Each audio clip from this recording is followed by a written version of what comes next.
The intentional act of opening the borders of the United States of America is treason. JJ, you're not a stranger of this podcast. I Nope. mean, you've been here twice already. It's been wow. I was looking back at the video. It was almost a year ago. Was it? Yeah, we did an interview in June last year When my book just came out. when your book came out, Invaded, and then you were talking about your documentary coming out later on of that year. And then we did a documentary. We did another interview after your documentary came out, and then you told me you were working in the book. Yeah.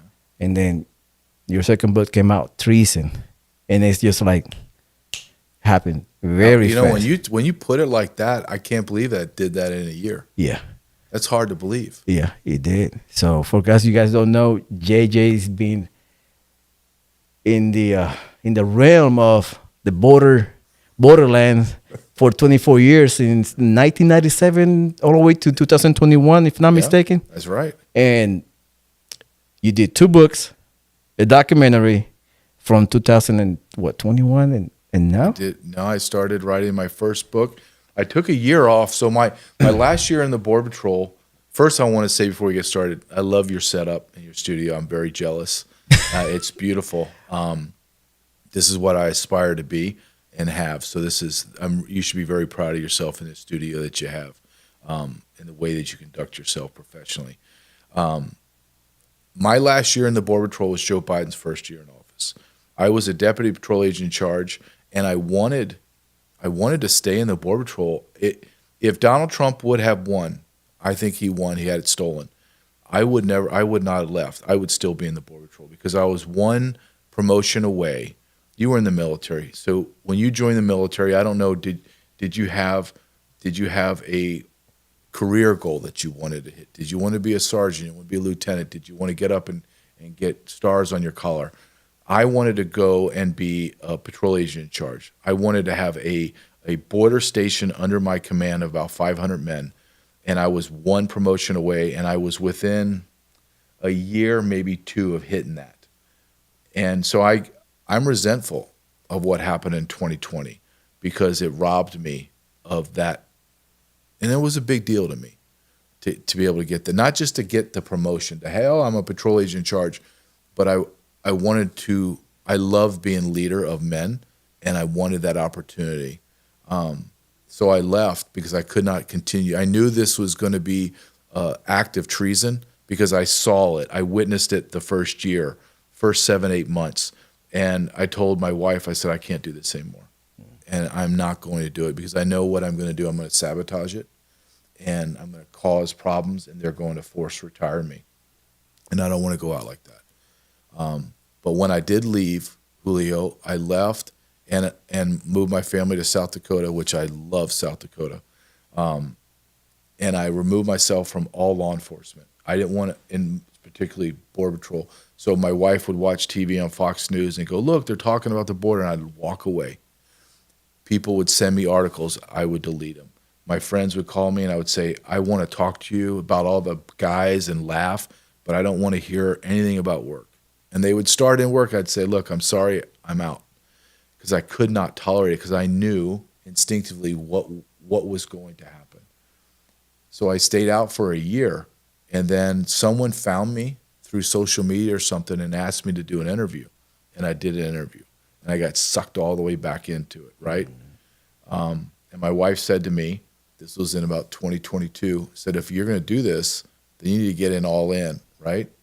So you need to write a book because that legitimizes you.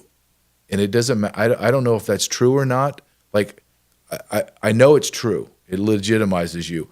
I don't know if that means anything to you being legitimate and professional. That just does it for whatever reason.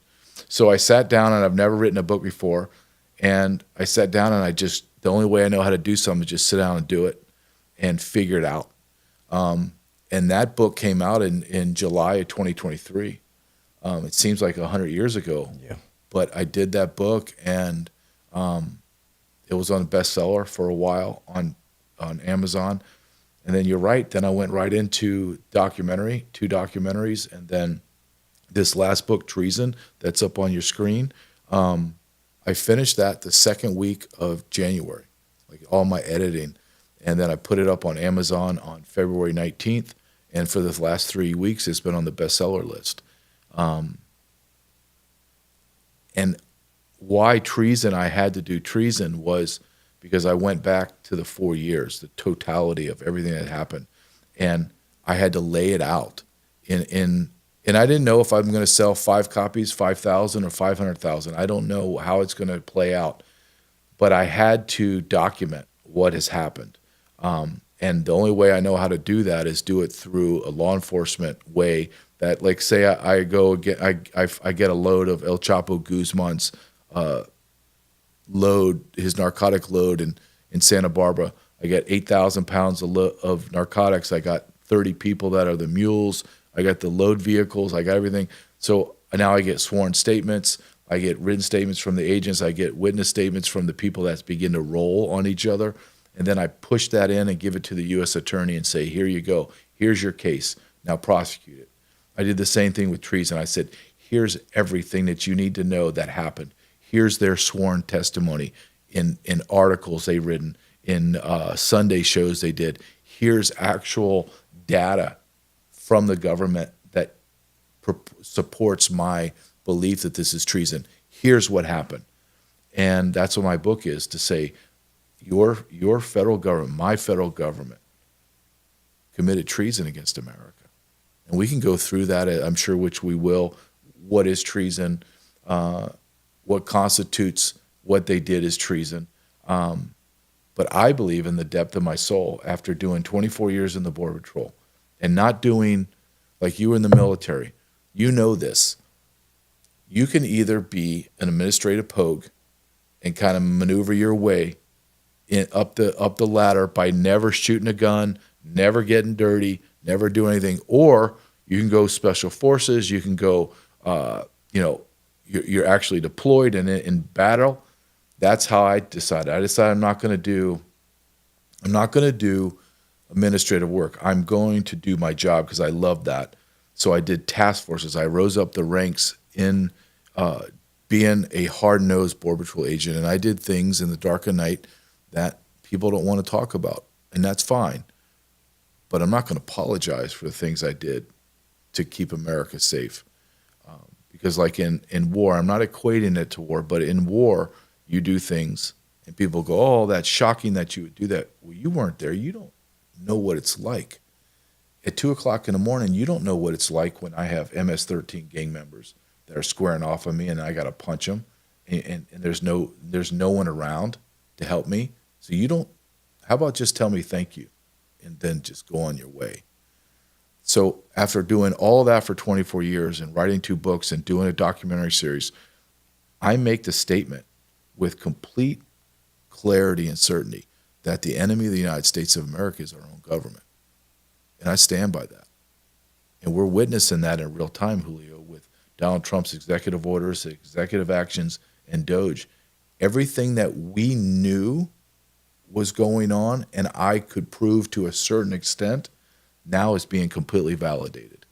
Everything I wrote in my book about USAID, about the NGOs, about the invasion of the border, Donald Trump has exposed it and validated everything I wrote, which I don't know the right adjective. I keep thinking about when I'm interviewed, what's the right adjective to describe? I'm not happy about it. I'm not excited. I'm professionally fulfilled, if that's even something to say, that what I have been saying for a long, long time is being proven, just proven, outright proven. Nobody can argue. We can no longer have a disagreement of what I wrote because it's been validated in real time. And that's, to me, that's powerful to me. And it validates everything I've been saying when you're in this space, as you know, and you say things that are very uncomfortable, or you say things that challenge the narrative, people think you're crazy, or you're making this up because you want to sell more books or you want more clicks. This has been very fulfilling to me, for all the people that wrote bad things about me and said, no, here it all is. I wrote it's in black and white. I own every word that I wrote and every word that I put on film. I own it. It's mine. And now it's being validated as the truth. Can you give me the contrast on going back a little bit, the contrast between the Biden administration towards the Trump administration? Here's the difference between the Democrats and the Republicans on the border are zero. They're the same. This is a uniparty. The only thing that changed is Donald Trump. That's it. That one man changed everything.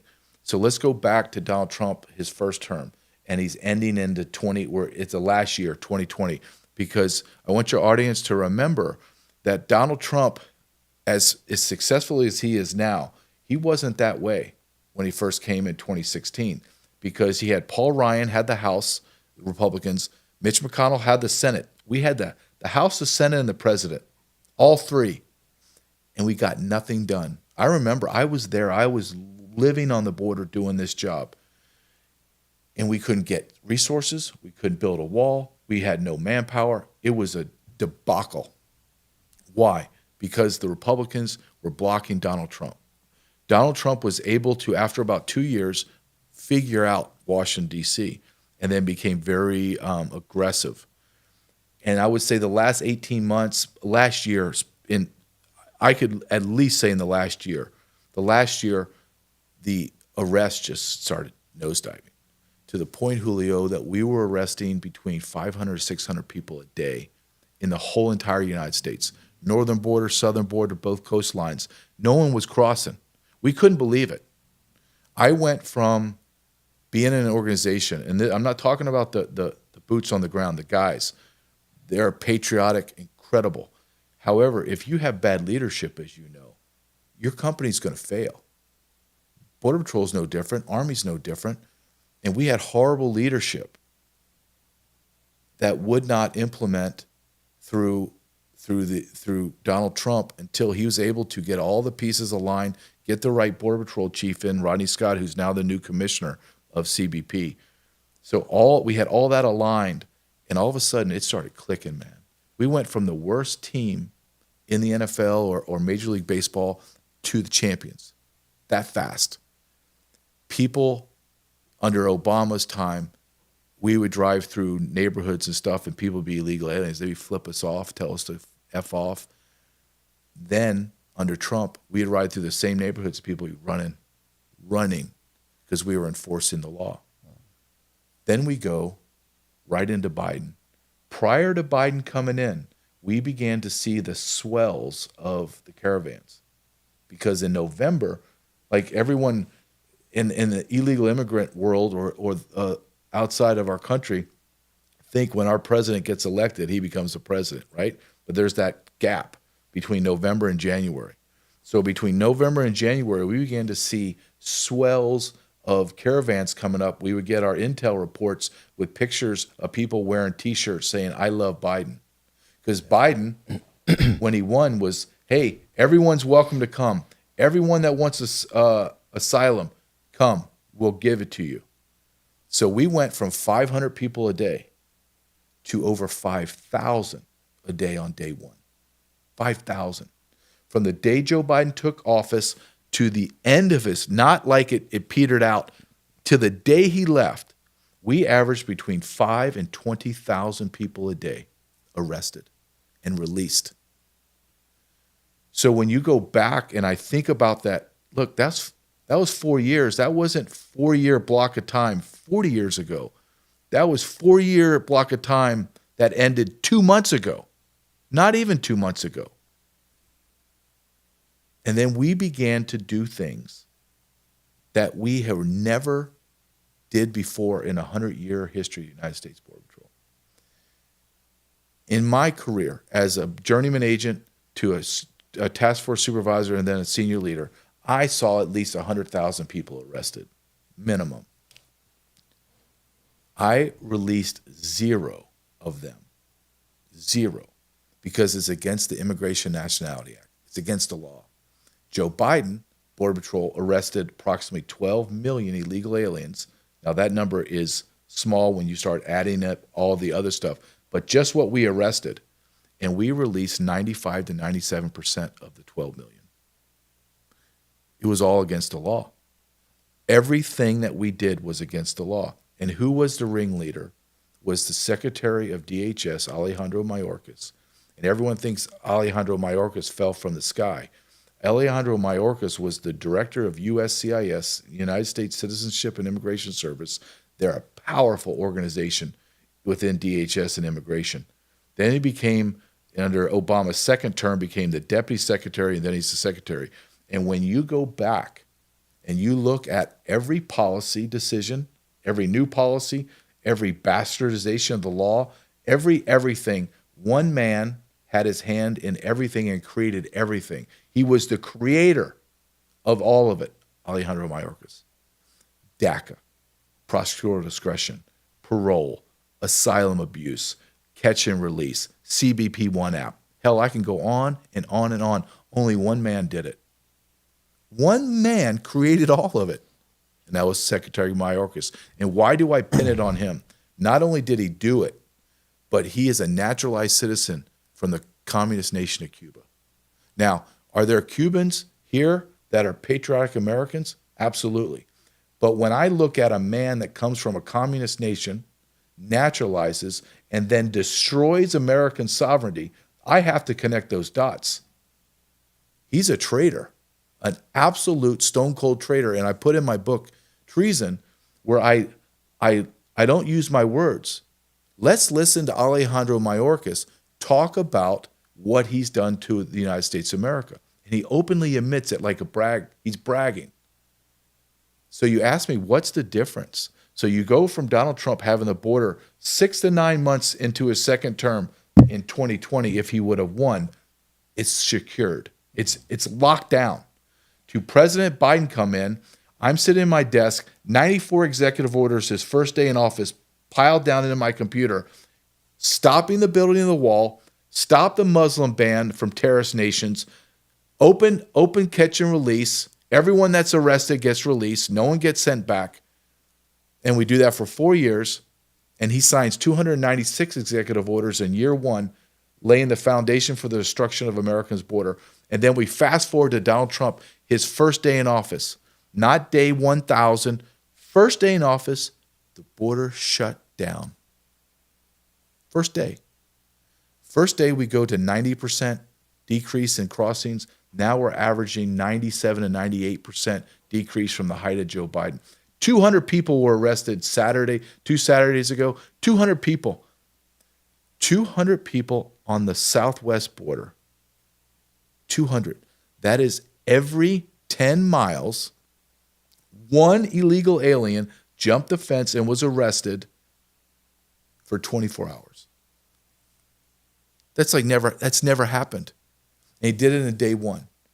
He put the Border Patrol on the border and the military as supplemental force, and they shut it down. And the reason why I harp on this is and I did this on my show, and I showed a compilation of the media and the left politicians saying, there's nothing we can do.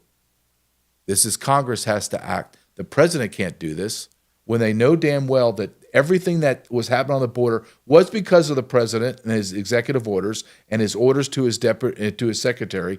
And what Donald Trump did, he came in and just said, no, shut it down that fast. And everybody used to ask me, how long would it take you, JG, if you were in charge?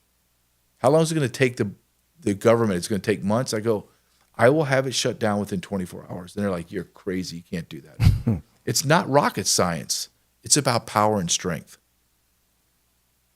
And our president didn't want to do it. Donald Trump made one of the greatest lines of all of his lines in his State of the Union. He said, they told me I couldn't do it, and they told me that we need new laws. And he goes, you know what it was? Just needed a new president. And that's all we need. And that's the difference between Donald Trump, who loves America and wants to have America have borders and a sovereignty. And then there's another person named Joe Biden. And look, Joe Biden has no idea where he's at. Like, is he alive now? We don't know. The people that were running the country, when I say Joe Biden, I'm talking about the cabal, Susan Powers, all the Obamas, all of them were running our country. They hate America. And they made, like we're witnessing today, 200 executive orders by Donald Trump on day one. and another 100 so far, just writing executive orders and executive actions every single day. He didn't write those the first day in office. He wrote those a year ago and perfected them all the way up until the day he had to sign them. But every one of them is about the betterment of America, better the economy, safer border, policing, everything. Joe Biden did the same thing, but everything that he signed was detrimental to America. And they being the people in power, the elites, decided to weaponize illegal immigration and use it as a tool to fundamentally transform America. And those are not really my words. Those are words of Obama. And I look at their actions and say, their actions align with their words, and the outcome they want aligns with what they said they wanted to do. Then you have to stop and look at what they did and realize they did it intentionally, they did it on purpose, and they did it strategically. I'll end with this. Donald Trump had an interview with Sean Hannity. It's got to be about 3 weeks now. And Sean Hannity asked him, why did they open the borders?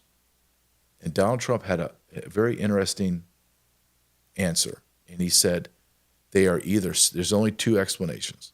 They're either stupid, and he goes, and they're not stupid. I've been dealing with them for years. They're not stupid. They're crafty. So that's out. So the only thing that's left is anybody that would do this to the country would have to hate our country. And what Sean Hannity didn't follow up on, which was my follow-up question, okay, if they did this to our country because they hate it, they did it on purpose, it was malicious, yes, then what is that called? What's the term that we use? It's treason. You intentionally harmed the United States of America to do whatever you wanted to do, but you did it to harm her. That's treason. And I don't think, like you picked me up from the airport and we've been talking for about 2 hours before this.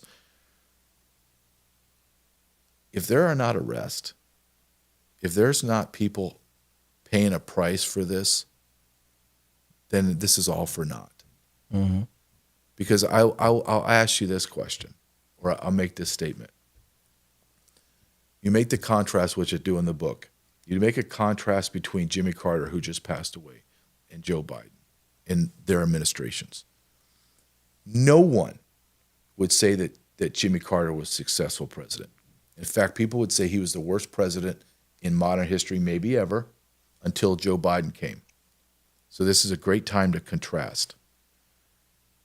Does anybody, there are people that think that some things Carter did were outside the realm of his power, but that's nuanced arguments. No one that I'm aware of states that he's a traitor, that he purposely did things to America to harm her. He sucked at his job. That doesn't make you a traitor. It just makes you a bad president. However, you look at what Joe Biden's done. He did it on purpose. It was malicious to change America, to destroy her. And people are openly calling him a traitor. There's validity to that allegation. And I think that maybe Americans are not ready for it.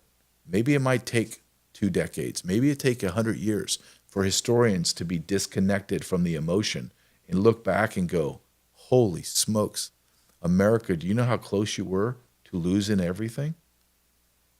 Like you said it perfectly. We didn't dodge a bullet when Kamala lost. We dodged a nuclear missile that was going to obliterate America. Because I will tell you this, if Kamala would have won, the Border Patrol would have been decimated. People were leaving in droves. You would have seen numbers of 5,000 to 10,000 a day look like the good old days. We'd be at 20, 30, 40,000 people a day. America would be over. I believe that. Yeah, I'm agree with you. Because I've seen it when I saw the in November, exactly November 2020 when Biden won. Him and Kamala basically stated, just come on over. we're gonna give you free healthcare, we're gonna give you money, lodging, whatever they need. And that's when you see, like as you mentioned, the drove of people, hundreds of thousands crossing. My question is, do you think these events were coordinated with oligarchs, big corporations to do a as like asymmetric warfare, attack the United States from different sides, overwhelming the resources, overwhelming the services that we give to our citizens, like healthcare, education, um, social safety nets. Do you think that this was elaborated to basically destroy America financially and socially? I think it's a great question, and it's rarely asked why and who did this. So let's take a minute to focus on why, and then that will circle back to tell you who did it. Why did Obama, Biden, and the cabal do this? And I believe this completely to be the factual truth. They wanted to demographically change America. And I'm not talking about race or ethnicity. If Hispanics have more children, we talked about your family is very large. My family is small. I would love to have a big family. But here we are. We have a man of Hispanic descent, or whatever, however term you want to use, and a guy, I'm white, Native American. Do you and I really care who has more kids? Like, oh, the brown people are having more kids, or the blacks or the whites are having. Nobody cares because we're Americans. We just don't care. You were in the Army. I was in the Border Patrol. I was a minority. White men are the minority in the Border Patrol. Hispanic men are the majority. No one cares. No one cares. However, when you artificially upset the demographics of the United States of America, we have a problem. This isn't a racial demographic flop. This is a flop of citizens to non-citizens. They're in the globe, the planet Earth, we have 195 nations, and they change, right? You lose one, you grab one, but about 195. Border Patrol has in their arrest data over 180 different nations. So the whole world's here. Every skin color, every religion, every language you can imagine, every dialect you can imagine of the language, it's here. This has nothing to do with ethnicity and race. This has to do with overpowering the population. And when you begin to look at it that way, demographically, and then you understand that Native Americans are not reproducing at the replacement level, meaning we're dying. Hopefully that will change. Then you import these third world people, and they're reproducing at a 2 to 5 times the rate of Americans. And when then you add in how many people Biden let in, then how many people illegally were already here in America, we're over 50 million. So 1 in 6 to 1 in 7 residents in the United States of America is illegal alien, and they're reproducing at a 5 times the ratio. It's a bad math problem. Within a generation or two, we are the minority in our own country. So how did this happen? Well, it's been proven. I wrote about it. I know how this happened. And it was the utilization of non-governmental organization, NGOs. Who funded the NGOs? Was it just George Soros and the Open Society? No. Who funded it was America. USAID, Agency for International Development, not USAID, USAID, funded international NGOs that were able to cobble together and bring 30 million people from across the globe to the border of America. 30 million people. When people used to say, well, they're caravan, they're walking down from, the Darien Gap, I go, no, they're not. They're flying into South America or Panama, crossing the dangerous Darien Gap, and then the NGOs are waiting for them there to medicate, feed them, clothe them, and get them proper, and then they're busing. No one's walking. You know how long it take you to walk? That's like me, we're in Houston right now, and I'm going to walk to Alberta, Canada. You know how long that's going to take us, man? That's going to take us 6 months to a year if we're lucky. If we don't get snowed in or die out there. Right. Who's feeding them? Who's providing 30 million people meals, clothing, medicine, transportation? Well, we are. United States AID sent tens of billions of dollars down to the international NGOs, and the international NGOs hate America. They don't believe in sovereign nations.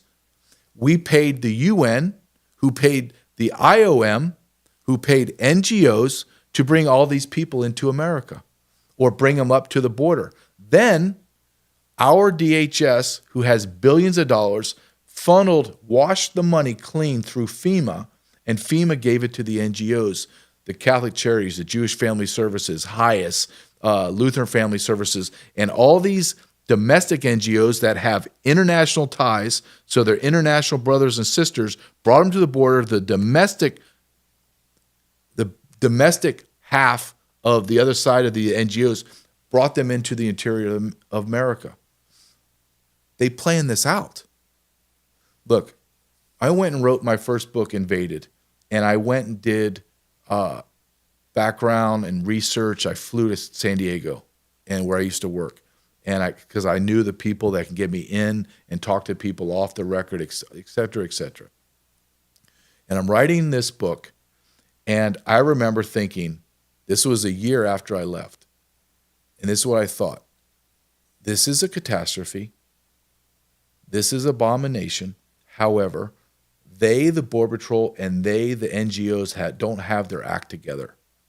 They're not processing efficiently enough, and they don't have the apparatus to move the people well enough. And that's when you began to see 10,000 Haitians, 20,000 Venezuelans living on the border of Texas under bridges. And it was a nightmare for PR for the Bidens. And then in 2023, when I went back to go back and do more research in 2024, in the middle of 2024, to begin filming, I was shocked because the whole apparatus was working like a well-oiled machine. The Border Patrol had gotten their marching orders to do the bare minimum of any kind of processing and get these people released as fast as you can. The NGOs were fully funded now and were getting billions of dollars. So they had their whole apparatus set up. So they were moving bodies as fast as they can get them. And it was the greatest theft of America money since COVID. Hundreds of billions of dollars. And they moved the people into the interior. And they did it through the NGOs. And now we're beginning to see, right, through Doge, that what is the money laundering machine that all the politicians have been using for decades, and it's the NGOs. So the federal government made the determination that they don't have the manpower, the resources, the vehicles, et cetera, to move those bodies. So we had to make a partnership, an evil partnership with the NGOs. And let me give you an example of the money, okay? So I interviewed a guy for my documentary that worked in DHS and was responsible for Jewish Family Services payment. He would hit the electronic fund transfer. And he told me the biggest check I cut to Jewish Family Services was $600 million for about 2 or 3 months. And it was renewable. And then he said, the real theft was not the $600 million. And I was like, what are you talking about? That's $600 million. And I said, Catholic Charities is bigger than Jewish Family Services. They're getting more? Yeah. Lutheran Family Services is about the same size as Jewish Family Services. Are they getting the same? Yep. He says, but that's not the bad part. And I'm thinking, well, what the hell's the bad part? He said, well, once I give Jewish Family Services the $600 million, all of the NGO organizations underneath Jewish Family Services come out of the woodwork and say, we work under Jewish Family Services and we need money for COVID test. We need $5,000 for food, $5 million for food. We need $10 million for clothes. And I said, well, what did you do? He says the marching order was to pay them whatever they told you they needed and demanded, no questions asked. And he goes, do you know the problem though, JJ? Is subcontract X NGO would ask me for $10 million for COVID test. And do you know who I sent the money to? I said, well, you had to send it to them. No, we sent it to the same bank account that we sent the $600 million to. So you sent $600 million to Jewish Family Services, but then you laundered tens of millions of dollars through their NGO network up to Jewish Family Services. So they were, let me get this right. So they were getting twice. They were double dipping. Double dipping. They would get the money for themselves, get whatever NGOs they probably created themselves. They're all self-created. They close up and they build back up again. Yep. And then for the more money through the same bank. To the same bank. And I said to this gentleman, I said, okay, you cut the checks. Were you the guy that followed it? Like, were you the guy that made sure the money went? He just laughed at me. He goes, are you kidding me, man? He goes, I sent that money and I was on to the next problem. He goes, you need to understand, the NGOs don't need the government. The government needs the NGOs. And the NGOs know that. So they make demands, and you have to, when you understand criminal intent, so you have the federal government here. They want to commit this crime, which is treason to destroy America. They need this criminal enterprise to facilitate their crime to get to this point. This group, the federal government, has endless money. So the line, the directive was pay them whatever they tell you to pay them, and don't question it. So our federal government was paying these NGOs to the tune of over $1 trillion in 4 years. $1 trillion. Not my estimation, Joe Biden. Joe Biden's administration came out and said we have estimated cost at the low end of $700 billion, at the high end $1 trillion, and everyone knows we surpassed $1 trillion probably year 3. $1 trillion for illegal aliens, and you say, well, that can't be. Well, I'll give you one example. New York City Roosevelt Hotel holds 5,000 illegal aliens. One hotel in New York, 50% of downtown New York hotels were contracted for illegal aliens. Do you know how much Roosevelt Hotel costs the federal government every year? One hotel, $1 billion. $1 billion. Wow. So our government took our money, gave it to foreign nationals, gave it to the United Nations, gave it to IOM, who gave it through USAID, gave it to the NGOs, George Soros. We were paying George Soros money so that he could pay his NGOs. And his NGOs moved it. That, if you can't find one person to convict for treason, then you are either so stupid or you're complicit.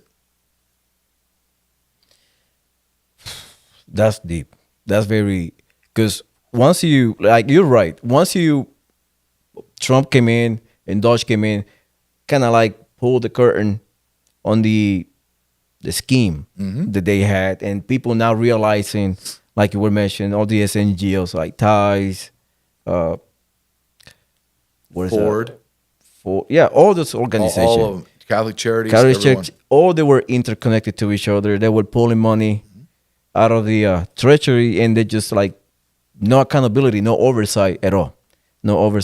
But if we want resources for our veterans or our homeless, there is no money for that. Let me give you 2 examples.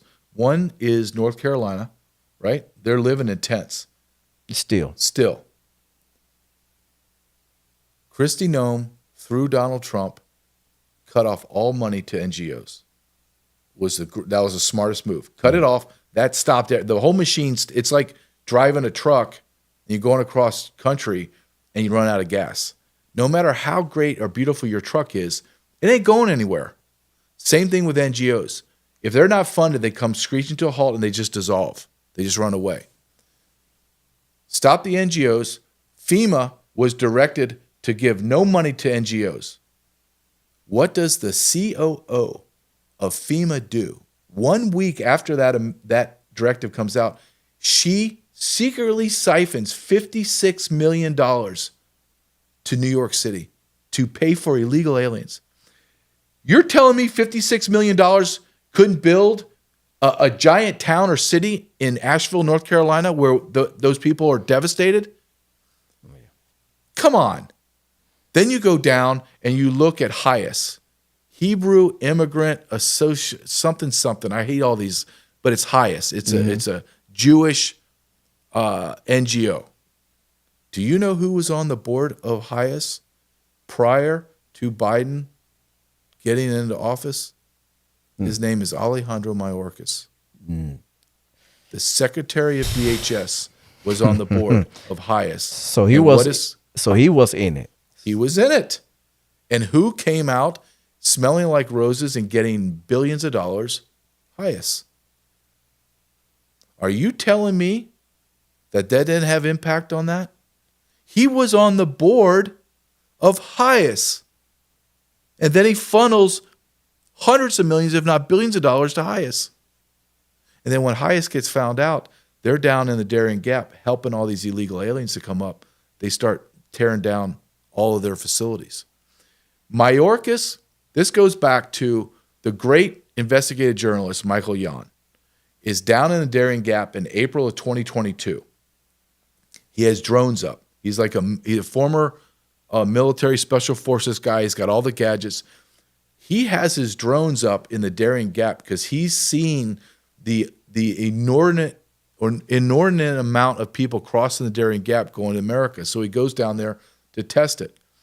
In the middle of the jungle, and the Darien Gap is inhospitable. It is horrible.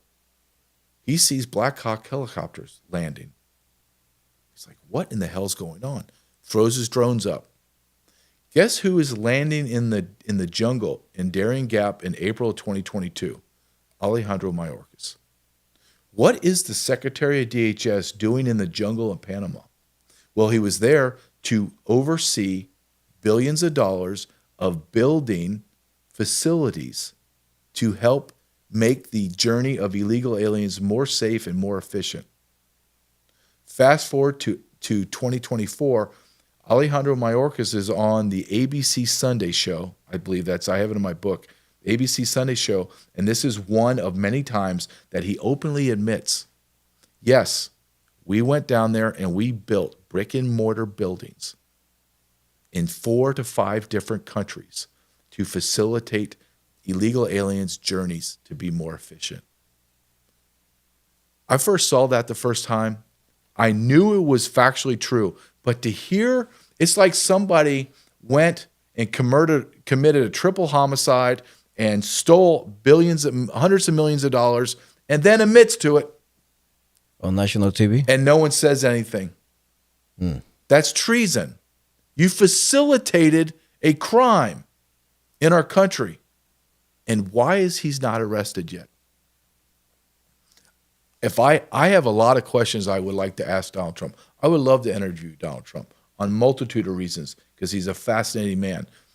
But if he does not arrest this man and people like him, that will be the first question that goes to the top. Tell me, sir, why did you not do this? I have all the evidence. If I have the evidence, I know you have the evidence because you have intelligence briefings that I can't even imagine. So you know, I wrote a book about it. I laid it out. I used everyone else's work to convict him. I'm just showing you what all the investigative journalists have shown, and that bastard admitted to. Why is he not arrested? And no one can give me an answer. This isn't bad policy. This isn't we're stupid and we made bad border policy and now, no. You did it on purpose. You created an app on your phone called the CBP One app that allowed people to come to our ports of entry and just walk through with no background checks. Nothing. Sounds like a TSA expedite processing center. Like you show the QR code and you keep on moving. And that's what they got. They got a QR code. And they moved through. 40,000 to 50,000 a month. The federal government through FOIA requests through the Center of Immigration Studies, and I interviewed the man that did the FOIA request. The government openly admitted to flying illegal aliens into America and did not count them on their data. Over 1 million. There's another gentleman, if you ever go on a podcast called Monkey Works. I know it's a crazy name, but this guy is an aviation specialist and a military specialist, and he tracks flights, and he can tell you, just looking at a screen, what type of plane, what's their cargo load, what's it doing, why is it doing it, and he tracked one airline in 2023, just one, a bankrupt airline company called Swift Air that had changed multiple owners, changed multiple names like iAero, came out as Swift Air. Swift Air is a private contracted airline that was bankrupt and got tens of millions of dollars of COVID money. And what were they doing? They were flying illegal aliens into America off the books. How much? Monkey Works tracked their flights from across the globe into America 7,280 times and stopped counting. And he estimates 1.2 to 1.4 million illegal aliens from across the globe were flown into regional airports across the United States of America and released into America. And no one disputes it. That's what our federal government's been doing for 4 years under Biden. Yeah, absolutely. I mean, like when we were talking on the car on the way here, we touched on that subject of like how in the hell like you will allow the government, like if you were in the government, how do you conceive like, okay, we're gonna grab all these people from different areas, like Syria, Africa, and how they got to the United States? That was my first question. Once when they captured Chinese, Haitians from parts of Africa that I even know, they here. My first question was, how did they get here? Where did they flown into? Like, did they get flown into Venezuela, Colombia, They were Gap? 7,500 miles away, dude. And my question, besides that, like, who flew them? Like, who put the money? Because it's a lot of money. We did. And now find out that Mayorgas was pretty much the head of transportation. Michael Yon was down in, he was head of transportation. He was Buttigieg. Yeah. So Michael Yon was down in Colombia, and this happened in the late part of 2023, maybe 2024. But Colombia then renounced or took away visa requirements for like 43 different nations. Yeah, I remember that. So all the nations that were like enemies of America were able to fly directly into Colombia with no visa, get off the plane, and then walk to Panama. And because there were hundreds of thousands of people crossing Panama, nobody what's Panamanian government going to do about it? Nothing. They're overrun. And then you talked about Chinese. So just take for a second for a Chinese national. 2019, 2020-ish, the United States Border Patrol, in one of both of those years, we arrested 1,943 Chinese nationals. Not a big deal, right? They escaped China. We got them. They either claimed asylum or we deported them back to China. Not a big deal. In 4 years under Joe Biden, we arrested over 200,000 Chinese nationals. 200,000. People that I interviewed for my documentary that have all the alphabet behind their names, CIA, FBI, blah, blah, blah, blah, blah. They swear that they have identified at least 100,000 PLA soldiers out of that 200,000. And that's just what we know about. Michael Yon, muckrakers, Todd Bensman, a bunch of other people down in the Darien Gap are writing reports. Look, we're talking to these people. They're soldiers. We're talking to the ones that aren't soldiers, and they're telling me, I can't talk to you. Because, why? Well, because there's spies in our group, like Chinese spies. And then people are writing articles about groups of men crossing our border from China that have the same haircuts, wearing the same clothes, have the same IDs, have the similar same tattoos. What do we call that, Julio? We call that soldiers. Yep. And our government allowed them to come in. And I write a whole chapter in my book about this. And I crafted in a way that the Chinese had to have thought that this was a trap. They had to.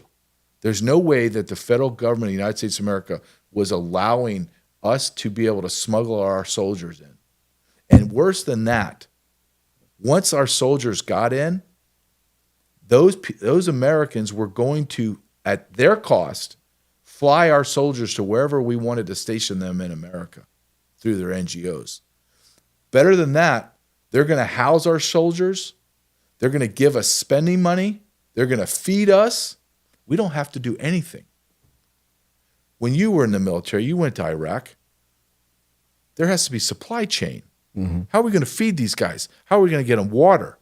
How are we going to medicate them? How are we going to get them ammunition? How are we going to do all that? All that doesn't matter anymore because the Chinese can just fly their soldiers in to Darien Gap or Mexico City and kind of meander in with the group, and they come into America and we'll fly you wherever you want to go. We'll feed you. We'll take care of your army in America.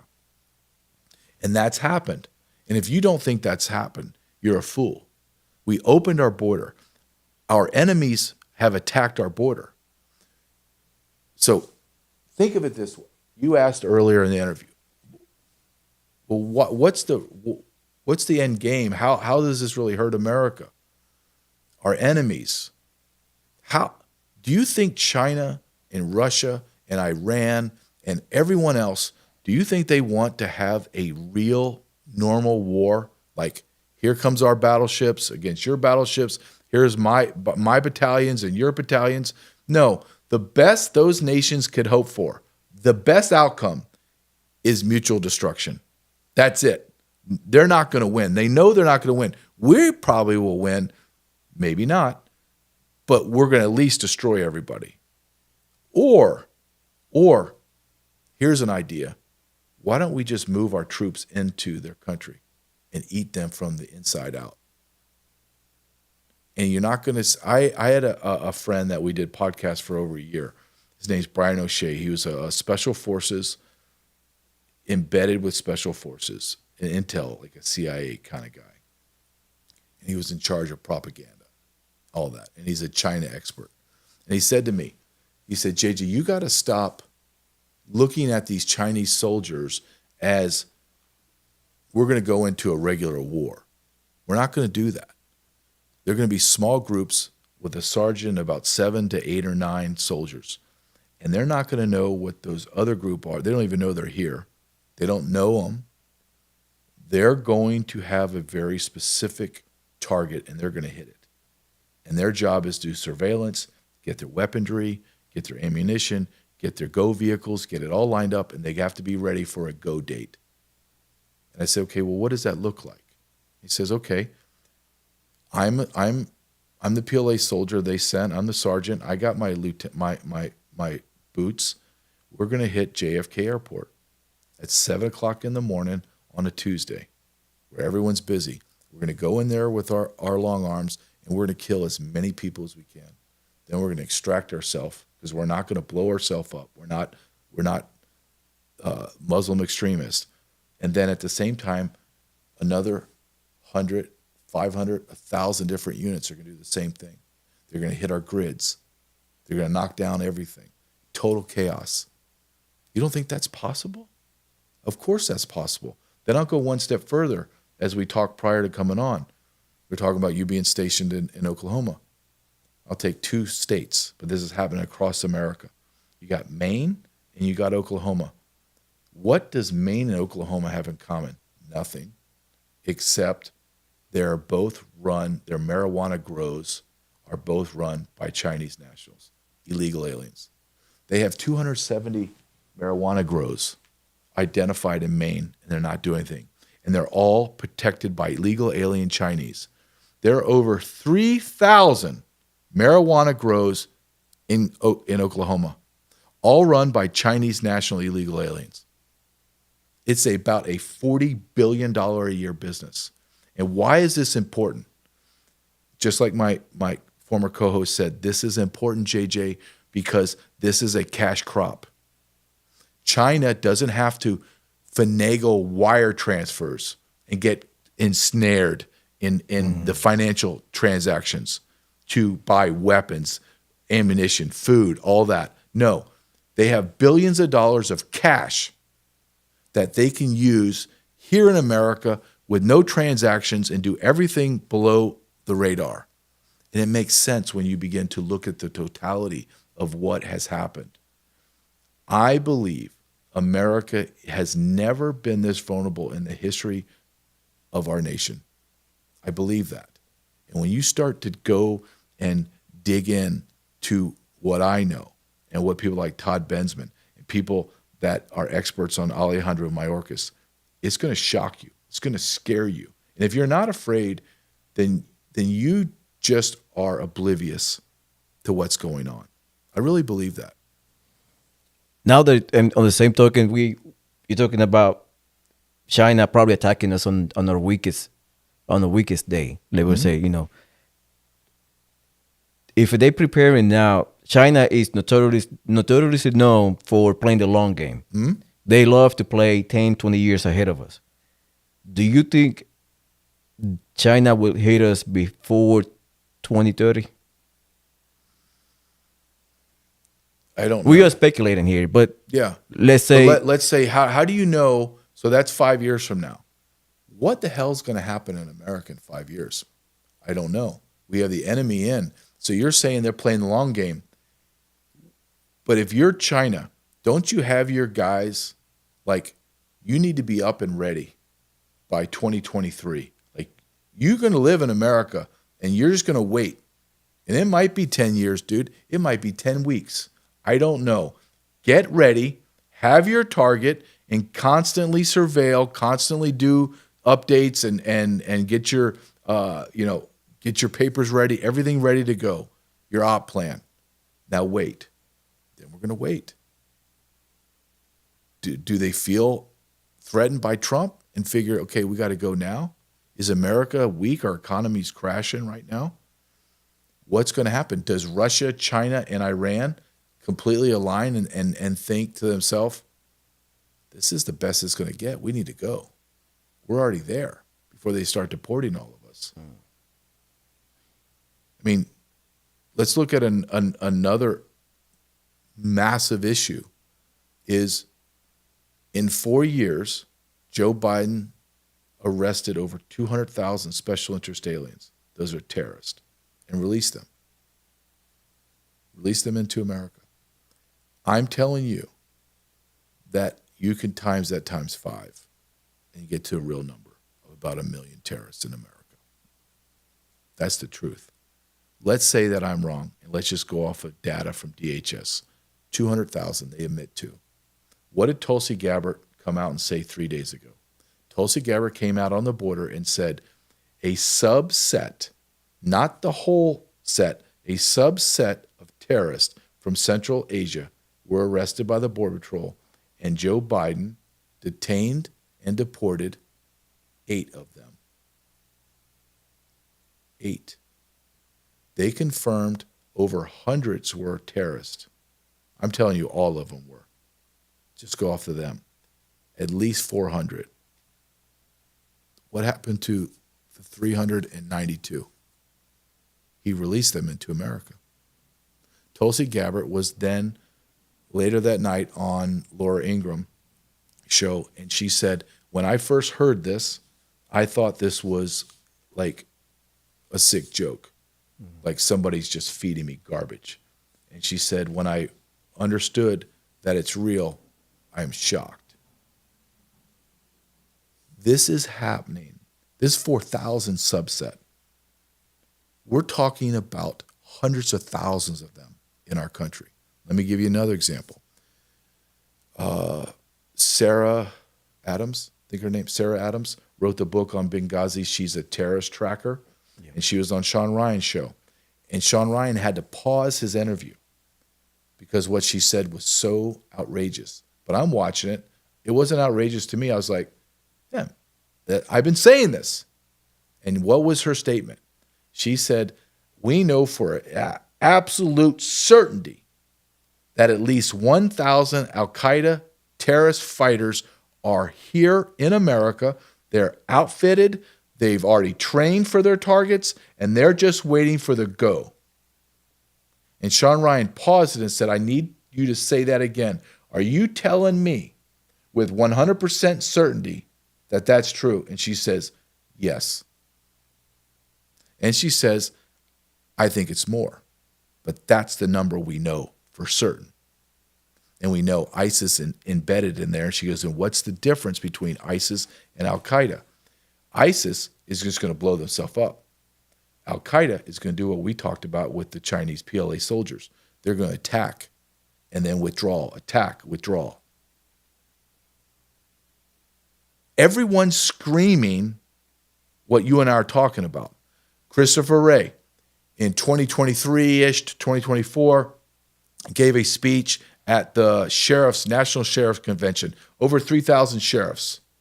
He gave a speech and said, there are more red flags today about terrorism than before 9/11. Christopher Wray then goes in front of Congress and they ask him, where are all the terrorists?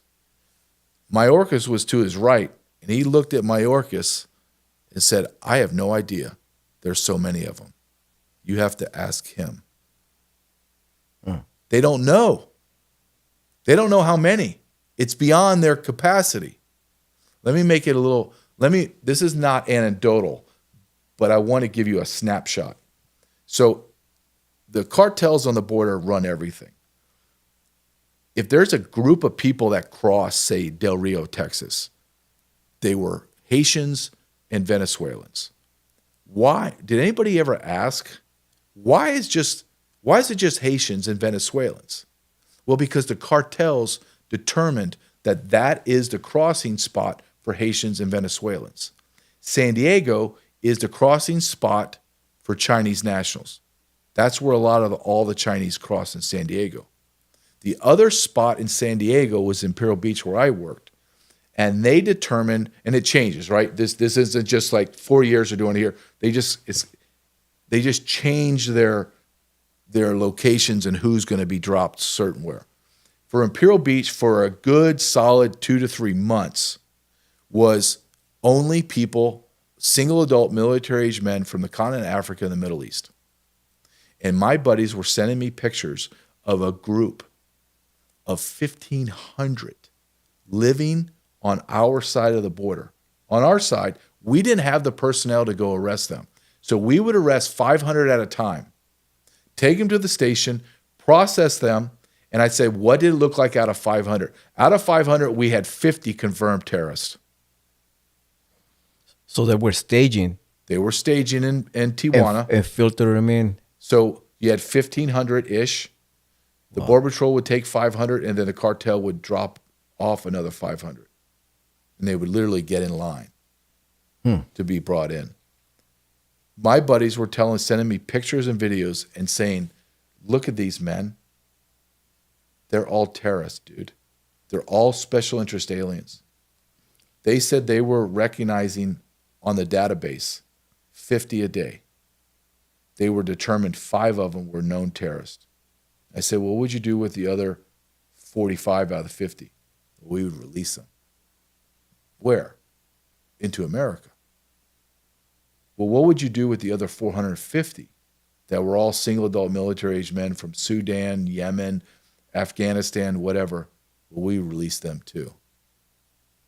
So when you hear we arrested 400 known terrorists this year, that's a lie, man. You arrested hundreds of thousands of them. Let me tell your audience, just so they have an understanding. I'm going to tell you how I told my 13-year-old son. We had just had this discussion. We're talking about the terrorist watch list. And I said, Joseph, do you think that terrorist watch list, however big it is, have 10,000, 100,000, I don't know what the number is, but let's just say 100,000 max.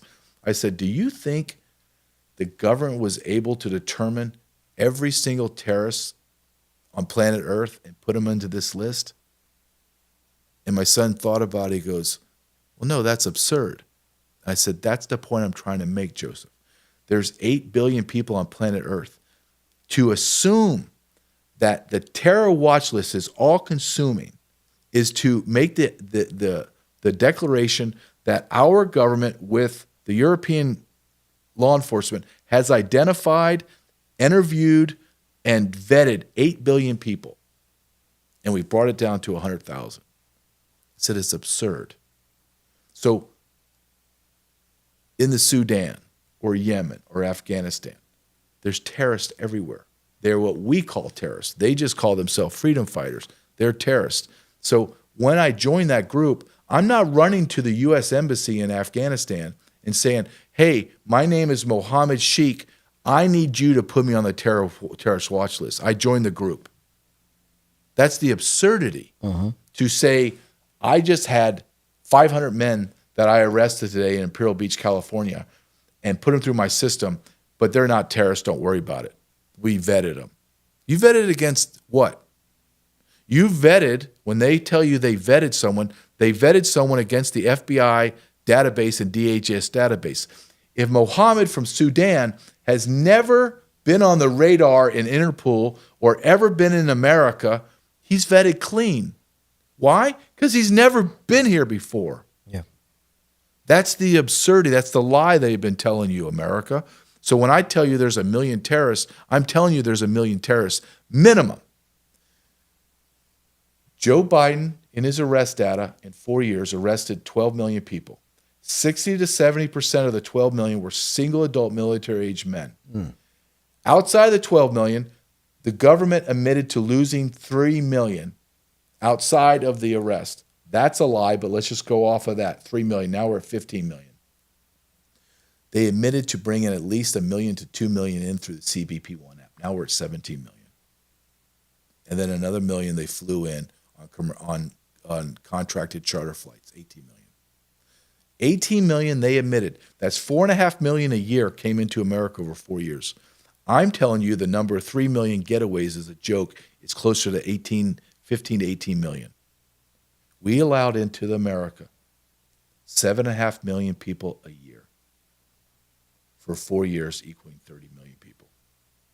That's just the truth. That is insane.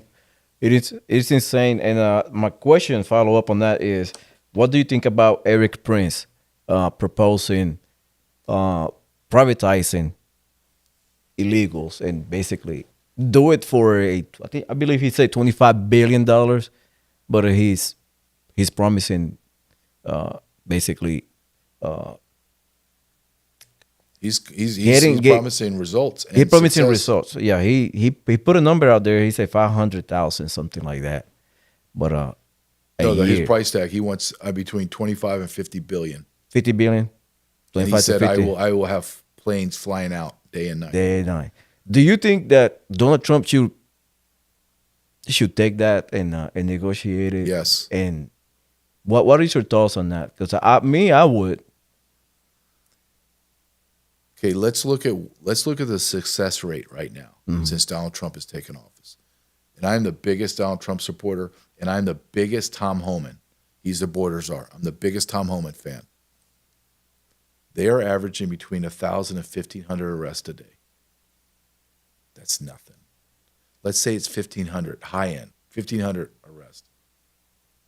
That's 30 people a state are being arrested. Yeah, that's not a lot.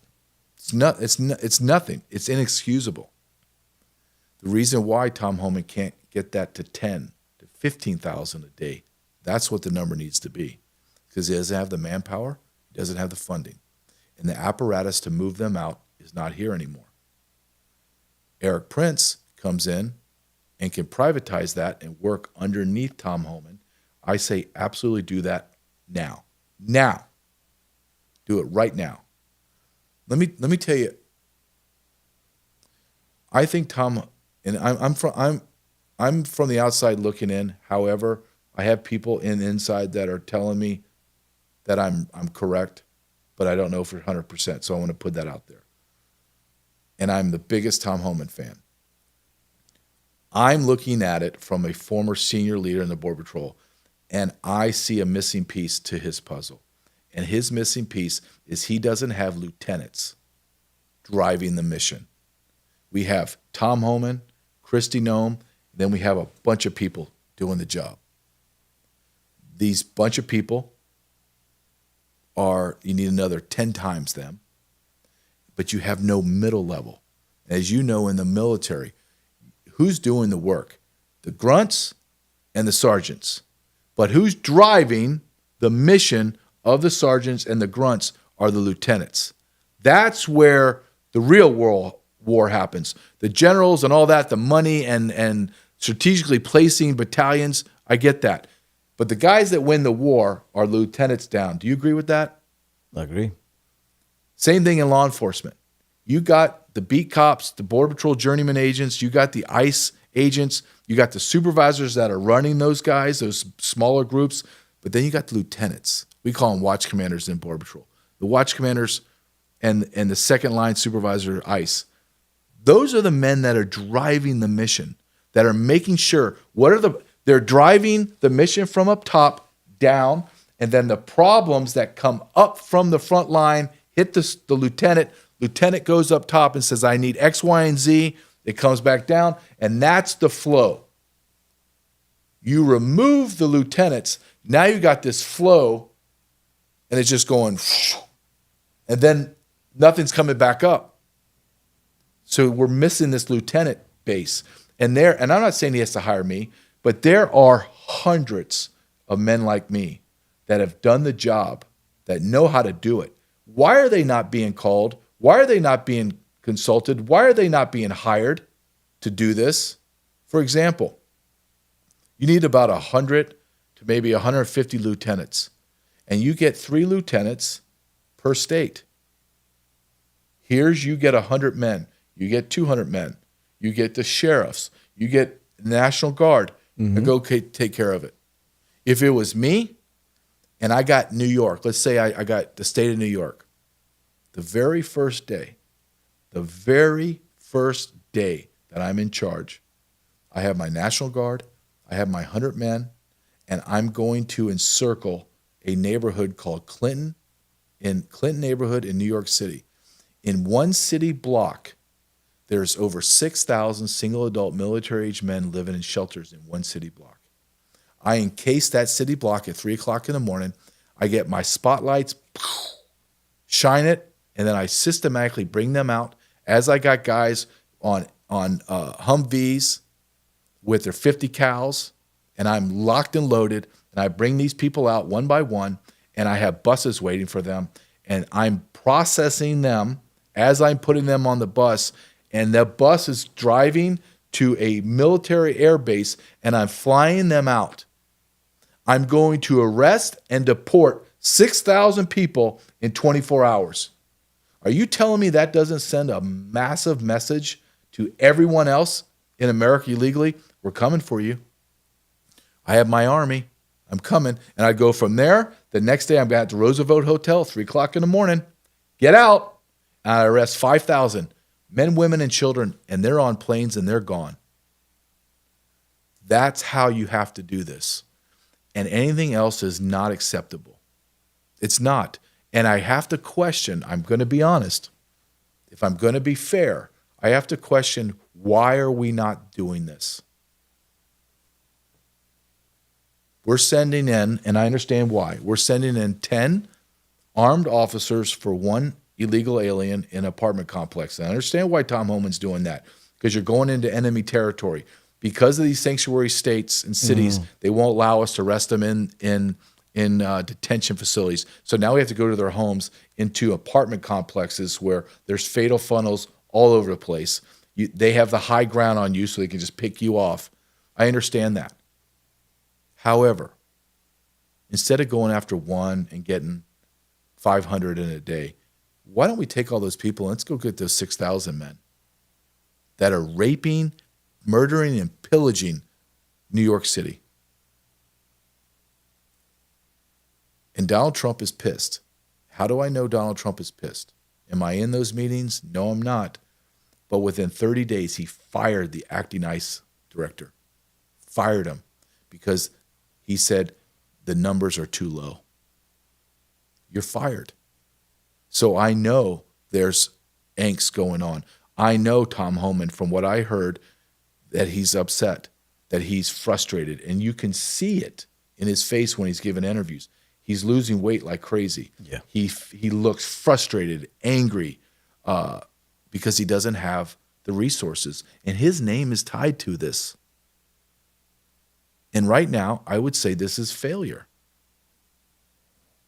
How do you feel about those politicians, like in New York and some other states, calling, sanctuary cities, basically getting in the way of Holman and President Trump agenda of like, oh, we must protect all illegal immigrants at all costs, and basically hinder the agenda of basically getting them out. They have to be arrested because they're committing a felony called 8 U.S.C. 1324. We used to apply that charge to alien smuggling, but it's called a furtherance. So you're harboring, you're assisting, you're hiding. Let's take Pritzker, for example, of Illinois. He's already in the illegal alien debacle by probably $4 to $5 billion. Minimum. He's all in on helping illegal aliens. He's so much so that he was having people go into the jails and change the identity of the prisoners and give them different IDs so ICE couldn't track them. AOC, her chief of staff, was an illegal alien from Colombia, and he self-deported. She got him a Social Security card. He was being paid as a chief of staff. He had to be making well over six figures. She employed an illegal alien, knowingly employed an illegal alien, the chief of staff. He had to get clearances, top secret clearances, for everything that she saw. A foreign national illegally had access to top secret documents, knew what our government was voting on, when they were voting, why they were voting, and who was voting on it. We had an illegal alien chief of staff. So why is she not arrested? She was caught telling her constituents how to circumvent ICE, giving them paperwork on how to circumvent ICE. ICE is a federal law enforcement apparatus department that has a duty to arrest and deport illegal alien criminals, and she's helping them hide from ICE. Why isn't she arrested? Now listen, you don't have to go arrest everybody. Let's say I arrested AOC, and then we arrested that gigantic fat-headed jackass Pritzker and put cuffs on them. Do you think that sets a message? You think other people that are kind of, maybe I should do that, you think they're going to do that when you throw them in jail and you throw a felony charge on them? You can't plead down. What are you going to plead down to, a misdemeanor? So you're going to do 18 months in federal prison, AOC? Or are you going to fight it? Oh, you want to fight it? Good, let's fight it. Mm-hmm. Now we got discovery.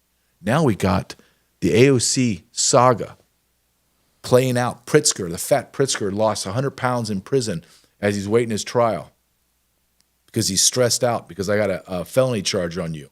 Why are we not doing this? Why? And I'll give you one example to why we're not. Because our government is inundated with traitors. And we are also inundated with people that are illegal aliens inside of our government. And I'll give you a perfect example. And I wrote about this in a book. I've talked about this. I went and testified in Congress, which I'll never do again because it's a complete waste of my time. They're never going to. It was on child sex trafficking, and I was an expert witness. I gave my testimony, and then I'm opened myself up to questions. And a congresswoman by the name of Delia Ramirez from Illinois sits in front. She's on a dais. They have them sit up there, and you can't talk. You have to hit a button to talk, and if it's not green, you can't talk. And they get 5 minutes. She spent 4 minutes of her 5 minutes just slandering me. I'm a white nationalist. I'm a bigot, xenophobe, racist, blah, blah. I shouldn't be there because I don't have any expertise on the border. in child sex trafficking. And then I'm sitting there and I can't talk. She pulls up an X post. It's not my X post, but she makes it as if my X post with a noose in it. You know, making the noose connection between a white man and a noose. He's a racist and wants to kill people that are not white. Then she gets very emotional. And I get very interested because I did this for a living. I'm sitting there watching someone get very emotional, and I'm thinking to myself, okay, let's listen carefully what she's going to say, because she's going to start to make mistakes. Because when people get emotional, they say their words come out faster than their brain is able to stop it. Like, okay, I should not, I want to go there, but I can't go there. She doesn't. She goes there. And what does she say? She begins to talk about women being raped on the border. And she says, I don't ever want to have to discuss this horrible thing again, because my mother was raped on the border crossing from Guatemala into America when she was pregnant with me. The sitting Congressman Ramirez just admitted that she's an illegal alien. Her mother came into America illegally and had a baby. You can talk to me about birthright citizenship all you want. That's a lie. She's an illegal alien. And I'm looking at the dais. I'm looking at all the pasty white guys in the Republicans that are morons. Morons. They have no idea. What are they doing there? They don't even know what the hell they're talking. They don't even know what the questions to ask. Then I'm looking at the Democrats, and I'm looking back and forth going, is anyone going to say it out loud? Is anyone going to say that we have Miss Ramirez is an illegal alien from Guatemala? But we have illegal aliens in Guatemala, from Guatemala, chastising a patriotic Border Patrol veteran that's telling you about child sex trafficking, and I'm being lectured by a illegal alien. I'm living in the Twilight Zone.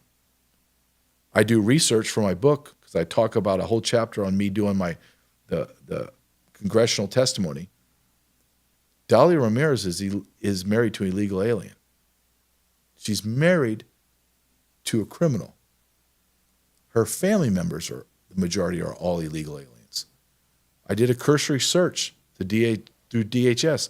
I can't find her that she's a naturalized citizen. She never naturalized. Thus, she's an illegal alien. This is happening throughout our government. Here's something else America has no idea about. How many of our congressmen and senators are dual citizens? We don't know, because they don't have to disclose. And every time a bill comes up for disclosure, they vote it down. Why? Why should anyone in our houses of leadership, Senate, Congress, President, have dual allegiances? And don't tell me that that's not a problem. Let's look at not AOC. Let's look at Ilhan Omar from Somalia. Has an absolute allegiance, has been caught on video saying that her main allegiance is the betterment of Somalia. Not Somalian Americans, Somalia, the nation. Did she marry her brother too? She married her brother through and committed immigration fraud, and everyone knows it. It's not like, well, this is a conspiracy theory. No, the documents have been proven. She married her brother so her brother could stay in America. That's immigration fraud. That's a felony. She needs to be arrested and removed. She openly admitted hating America. Yes. She openly admitted, saying to the news and some other reports I've seen, her bashing America and America principles, but yet she's still here, making $180,000 a year, and probably more money on kickbacks. Well, she's kicking back money to her husband, who runs a consulting firm. So she just hires her husband and pays him the $1 million a year. Same as the other one, Tahibi, whatever it is. Yep. She's the only one, right? She's the only one that voted against the bill. And she votes against all bills. She is a full-on Palestinian supporter. Yeah. Yep. It is a thing how we, as American, and you were stated, if we are in Congress. Let's say you and I, we're in Congress. We have to sign allegiance to protect the Constitution. That means you bind to protect the Constitution, not some other country.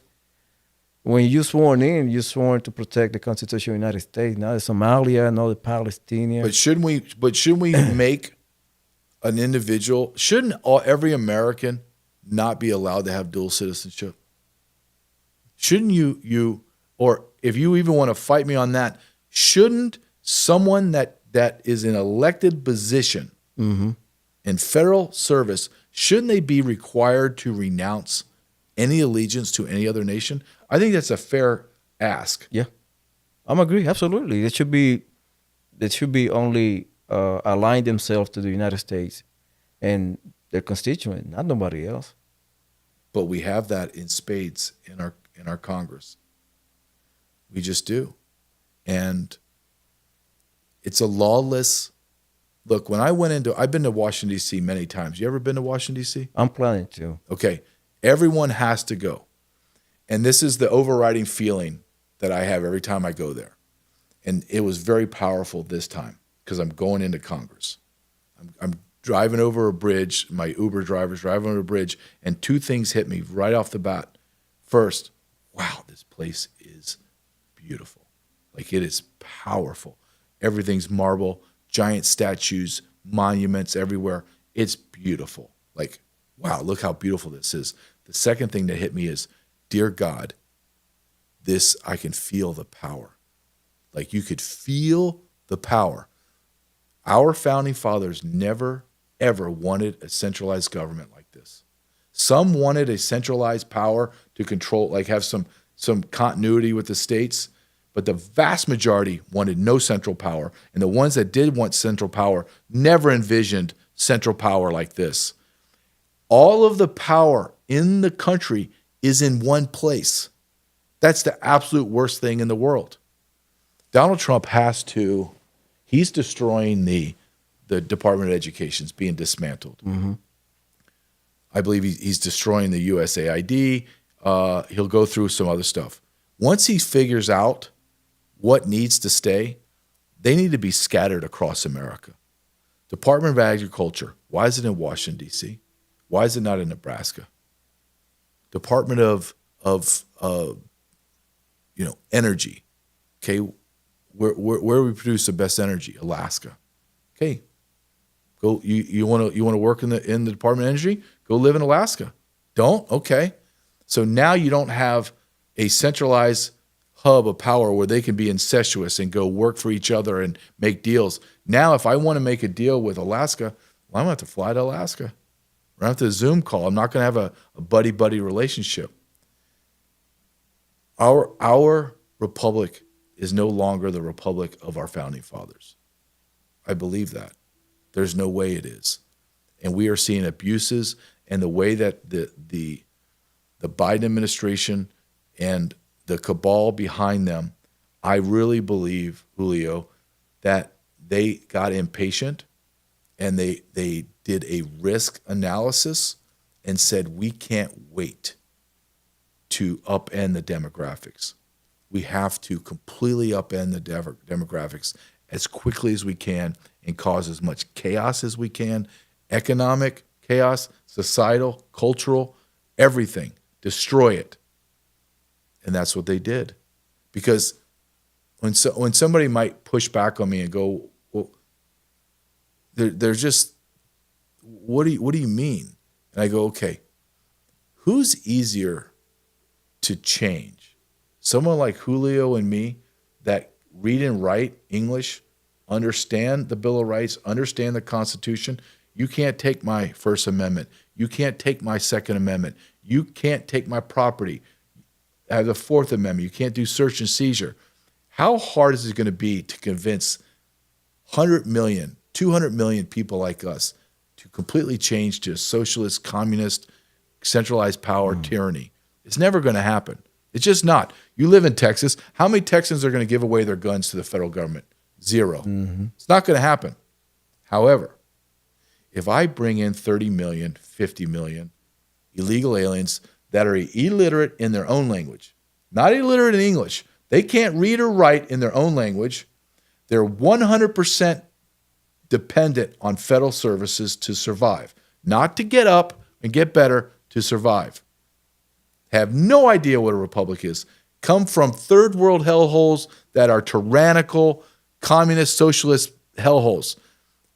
Are they easy to manipulate? Are they easy to do as a giant group of people to do what you want? Absolutely. And that is the ultimate game. And the other part of this puzzle that is rarely discussed, if ever, and it's absolute real. Why do the Democrats, why do they bring in 30 million people, now 50 million, predominantly in massive metropolitan area, blue areas? And why are they fighting so hard, tooth and nail, before the 2030 census to include everyone that's in America? Because if they include the illegal aliens and Donald Trump does not get them out of the country in the next 4 years, then they will flip 60 House seats. 60. They already did the calculations. 60 to 62 House seats will flip to blue. That means our government is changed forever and it's never coming back. Right now, what does Republicans have? A majority of what? 4? I could be wrong. 4 or 5 in the House? Yeah. 4. I believe it's 4. 4. Yeah. So we're able to have some control. If I told you in 2030, the Democrats are going to have a 60 seat majority. Oh, there's no way we're coming back from that. You're not. You own a third of the government, which will collude with the Senate, and the executive power doesn't matter. You could have 1 million Donald Trumps in a row. They ain't going to get anything done. Nothing. Because the power of the purse will control everything and they'll destroy it. That's what we're looking at, America. This is how close we are to losing our republic completely. Yeah. Yeah, we were talking about it. We were this close, and I'm glad. Looking back, I'm glad that we lost in 2020. Because we were able to see the actual what the left is able to do, or what the intents were, and they basically those intents, intent were carried out, and in any shape, or way, or form, they'd be able to change the laws, change the landscape, bring out other people from different countries. But Donald Trump not quitting and staying in the game, whether they try to bankrupt him with BS accusations and assassination attempts, all the crazy stuff they try to do to Donald Trump, which, in my opinion, will deter somebody else. Yeah. We're not with the same internal fortitude or cojones. Somebody else will quit at the first attempt. They'd be like, F this, I'm not running for president no more. You know what I mean? But Donald Trump stayed true and stay in, strong through the process and became the 47 president. I'm glad that we did that he did it. Because if not, we would have been done. I mean, 4 more years of Kamala Harris. It was over. It will be over by 2028. In my opinion, 2028 will be what you mentioned. So the 60 seats, they will flip because they were not 50 million. It would be probably 100 million people. Huh? 1/3 of the population will be replaced. Yes. 1/3. That is insane. What do you think? I have a strong opinion and belief that this is ordained, meaning God made this happen, and then God saved him from being murdered, from his assassination, because God heard our prayers. Because I think now we are in a absolute spiritual and moral cesspool. And I believe God has given us a reprieve, but he's watching his clock. And he's not real happy right now about how we're not doing enough. Do you agree with that, or you think I'm off? I think you're right. I see it like a stern parent look at you in the eye and kind of give you a second chance to redo what you did wrong and make it right. That's the way I see it now. that we have a stern parent give us a second chance to basically backtrack what we did and make it right. We have a lot to backtrack. I know we do. Think about how far our nation. Whenever we have this discussion about how far our nation has gone, I say I can capture that in one moment to tell you how insane of a world we live in. And that was in Donald Trump's inauguration address, where he makes the statement there's only two genders. Do you know how far we had to have fallen for a new president to have to make that statement that there are only two genders? If he would have said that 10 years ago, people would have said, what the hell is he talking about? Of course there's two genders. The guy's an idiot. He had to say it out loud because that's how far our culture's gone. And you know who I blame? I blame everything, Julio, all of the problems in America at the feet of American men, all of it. Because we knelt to insane people that are mental patients, because we are afraid of losing our followers on Facebook, or our Twitter account was going to get, or somebody's going to call us a vile name at work, like I'm a bigot. Instead of saying, no, you're mentally ill. Men can't have babies. Boys should not, and men should not play in girls' sports. This is insanity.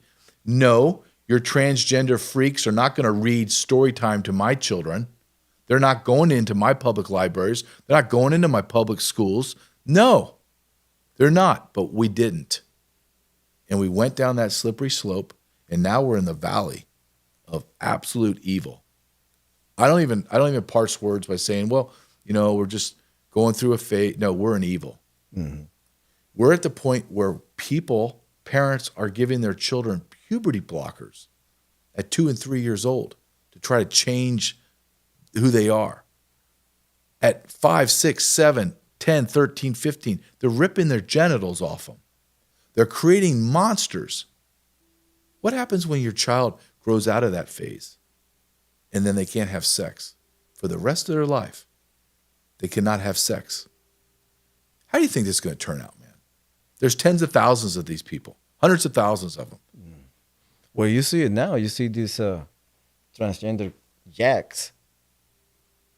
The mom turned him into a girl since he was a little kid, ripping off his genitals, having infection, and gaining weight because the puberty blockers and all that stuff.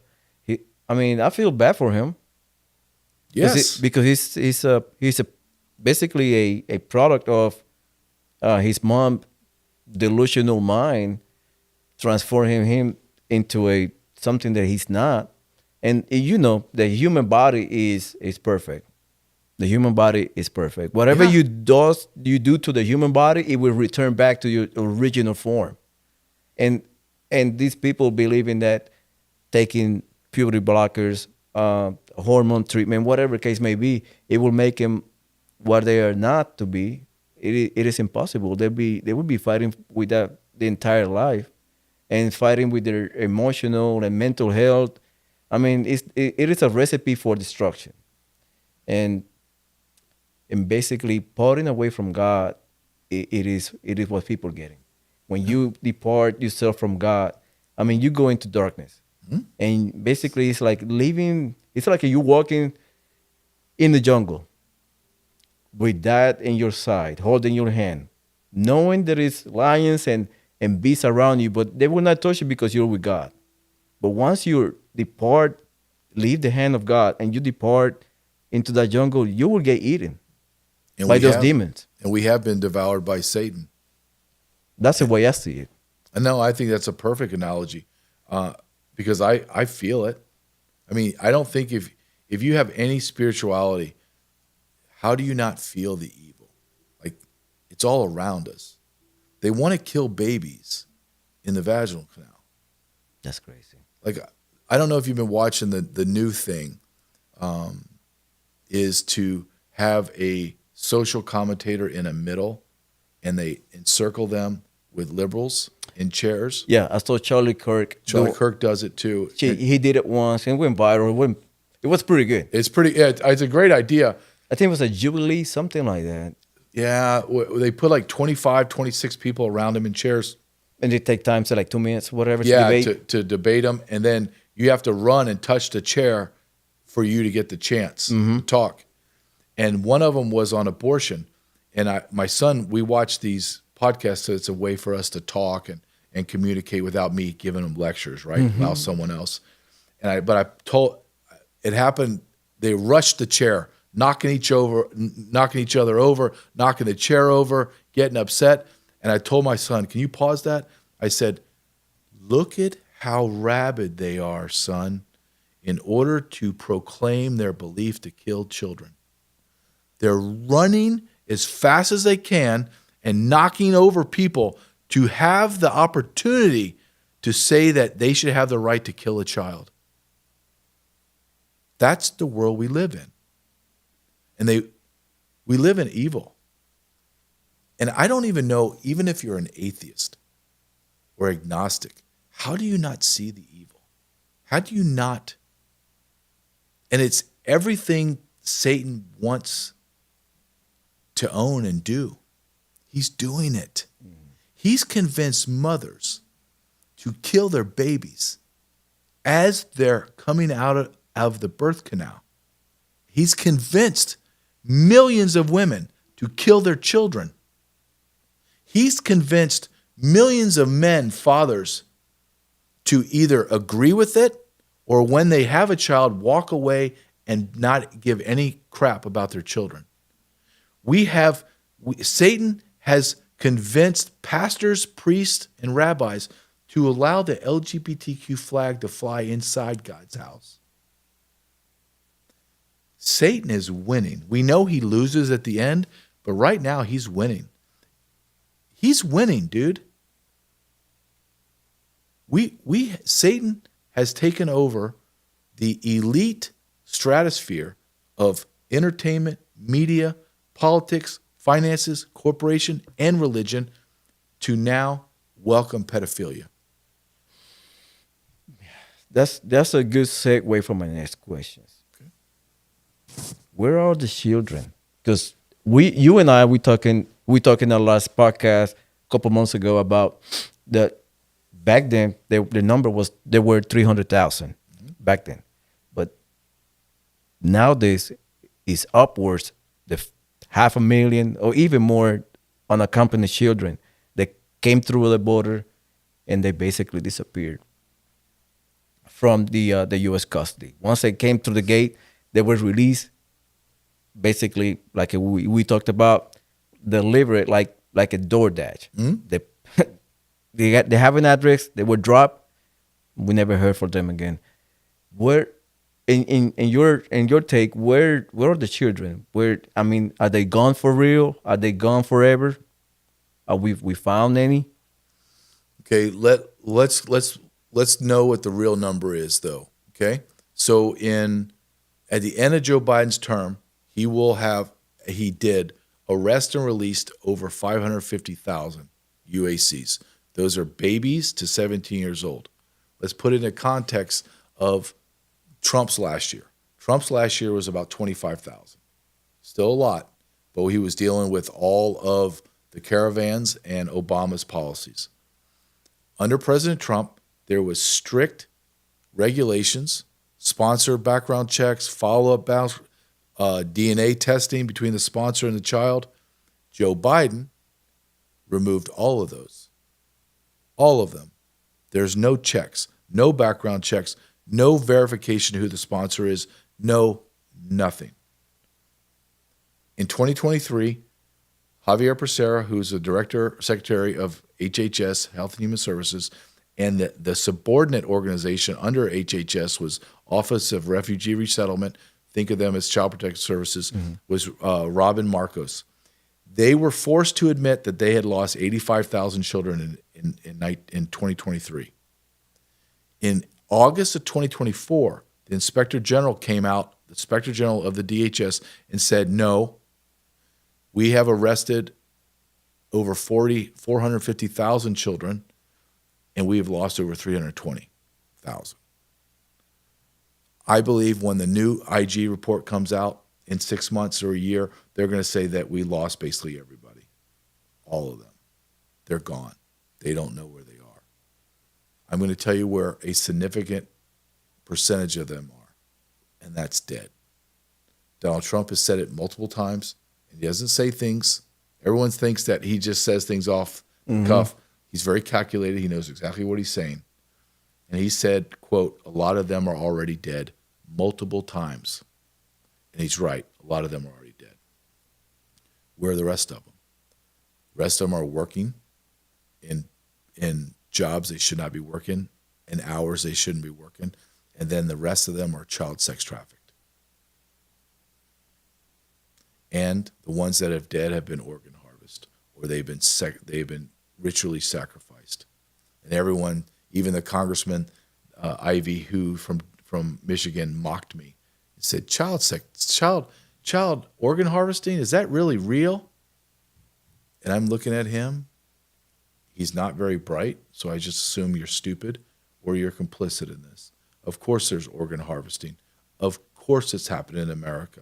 Let me give you, okay, Donald Trump said, I'm going to go find the children. Tom Homan said, we're going to find the children. Have they found the children? Nope. There was an erroneous report of Fox News that they found 70,000 children. Really? Where are they? You would have had a big press conference, wouldn't you? No follow-up. None. They don't know where the children are. They're gone. Let me tell you how easy it is to find children. You should be able to go to the HHS database, find the address that they're at. If they're children's age, they would be in school like your children are in school today. So I could go as an investigator and go, I'm going to go to Main Street Elementary in Houston. There's 1,000 kids in that geographic area that we dropped off that are school-age kids. They have to be going to these two schools I'm going to go. Why can't you cross-reference databases and say, yeah, they're all here. Okay, I'm going to come in there. I'm going to talk to them just to see if they're doing okay. They're not in school. Why aren't these kids in school? Because who are mandatory reporters? Teachers. So if kids are not coming, they're missing classes, they're beaten up, they can't sit down because their anus is ripped or their vagina is ripped, or they have sexual diseases all over their private parts or their mouth, beaten up. That's why you don't see the kids, because they're being sexually trafficked. How do I know that cartels are involved, that narco cartels are involved in the child trafficking and they're being sexually trafficked? Let's connect the dots, okay? Give me about 5 minutes to connect these dots. Number one, I interviewed a gentleman named Aaron Stevenson. He was a military analyst hired by USCIS, and his job was to track all the policies and see if anybody was finding loopholes. He found transnational organizations, criminal organizations across the globe, independent of each other, meaning Romania cartel, Russia, Mexico, Italy. They don't know each other, but they all discovered the same loophole in the sponsorship, and they began to utilize and abuse it. Let me stop until it gets done. No, you're good. So they abused it. He turns that in and says, look what's happening. What do they do to him? They fire him. They fire him. They don't even ask, hey, Aaron, how did you find this out? How are they doing this? Nope, just get your stuff and get out. Our federal government knows that human smuggling cartels have found a way to manipulate the sponsorship program. You want to be a sponsor? You just go online on ICE before Trump came in. Here, I'm a sponsor. Send it in. Okay, we'll send you some kids. Then what did the cartels do? Let me go back. This is important. Narcotic cartels never dabbled in human trafficking. That was the human smuggling side. Why? Because it's dirty, there's spoilage, you lose people, it's hard to conceal them, on and on and on. So the narco smugglers never saw the money was not the risk, the reward was not as great as the risk of dealing with people and dealing with all that crap. So a whole nother subset of cartels dealt with them. However, the narco smugglers now were able to realize, wait a minute, there's an enormous amount of money in children. Why? Because the federal government removed all the transportation cost and all the risk of smuggling. How do they do that? If I am a smuggler, the children are from across the globe, but the vast majority are from Central America. So the Central American families either rent or sell their children or they're kidnapped. Over 40% of all the children crossed into America from Guatemala, and we'll come back to that. So if I'm a smuggler and I get little Juan from Guatemala, 5 years old, I'm going to bring Juan all the way up and I'm going to rape Juan. Me, I'm the smuggler. I'm going to rape him. And then I'm going to prostitute Juan to other people because he's a product. And I'm going to make money all the way to the border. And then when little Juan has been devastatedly sexually destroyed, I'm going to put a lanyard around his neck. And on the lanyard, it's going to be a little plastic pouch and it has his name, the sponsor's name, and the address and phone number of the sponsor. Then I'm going to push him across the border. And then little Juan's going to sit there until the Border Patrol finds him. Border Patrol finds him. Then we have 72 hours on the Flores Agreement, which is a boondoggle under Obama. I have to release that child out of my custody. I turn him over directly to HHS, who's really not there because they're overwhelmed. So I'm going to turn that child directly over to an NGO, Catholic Charities, Jewish Family Services. HHS or RRR is going to make the connection to the sponsor. No background check, no DNA test, nothing. And then the NGOs are going to get an escort who's a high school dropout, is going to fly little Juan across the nation to, say, Seattle, Washington, and drop him off to the sponsor. Well, who the hell do you think the sponsor is, Julio? Do you think the cartel did all that to give it to some loving family in the United States that's want to take care of Juan? No, he's smuggling Juan through the federal government back to the cartel. Do you know when the escort drops off Juan in baggage claim to the sponsor, that the sponsor doesn't have to be there?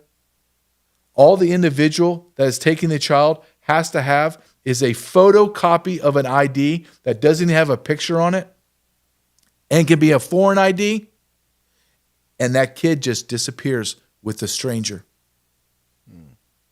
Now, this is how I know the narco smugglers have determined that they can traffic the children. In all of my years on the border, and ask any Border Patrol agent, have you ever seen the narco smugglers drop 100 pounds of cocaine or heroin or marijuana on the border and drive away? Never. Why?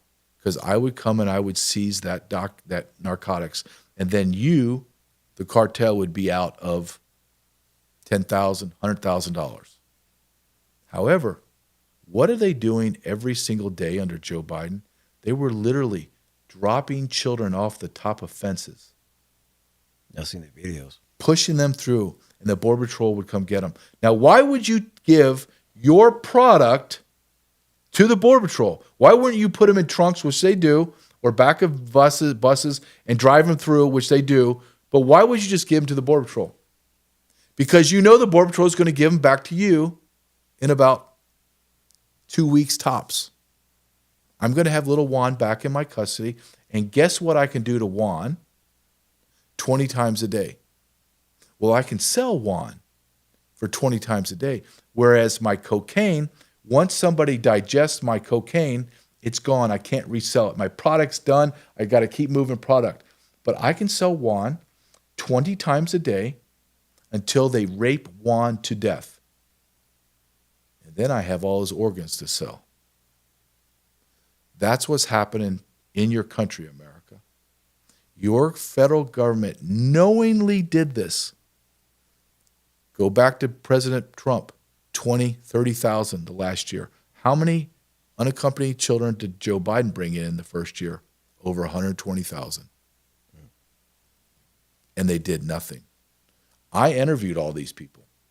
I interviewed the alphabet agency guys, the CIA, Special Forces, FBI. I interviewed the whistleblowers that worked inside the child detention facilities.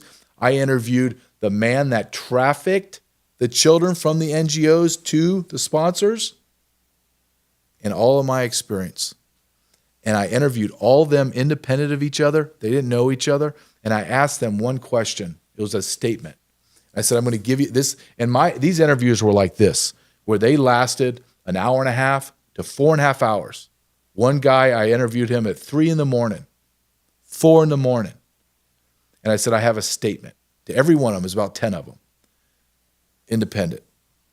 In New York, Chicago, Colorado, Texas, wherever I was. And I said, I have a statement I'm going to say.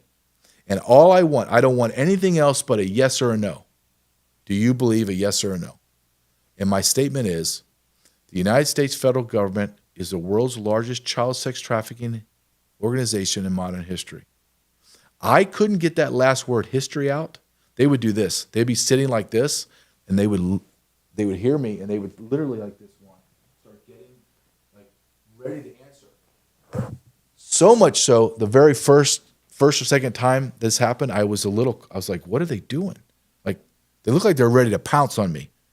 And as I get history, they would yell, yes, yes, yes. Because that's all I let them, yes or no. And then they would go, I need to tell you more. Okay, go ahead.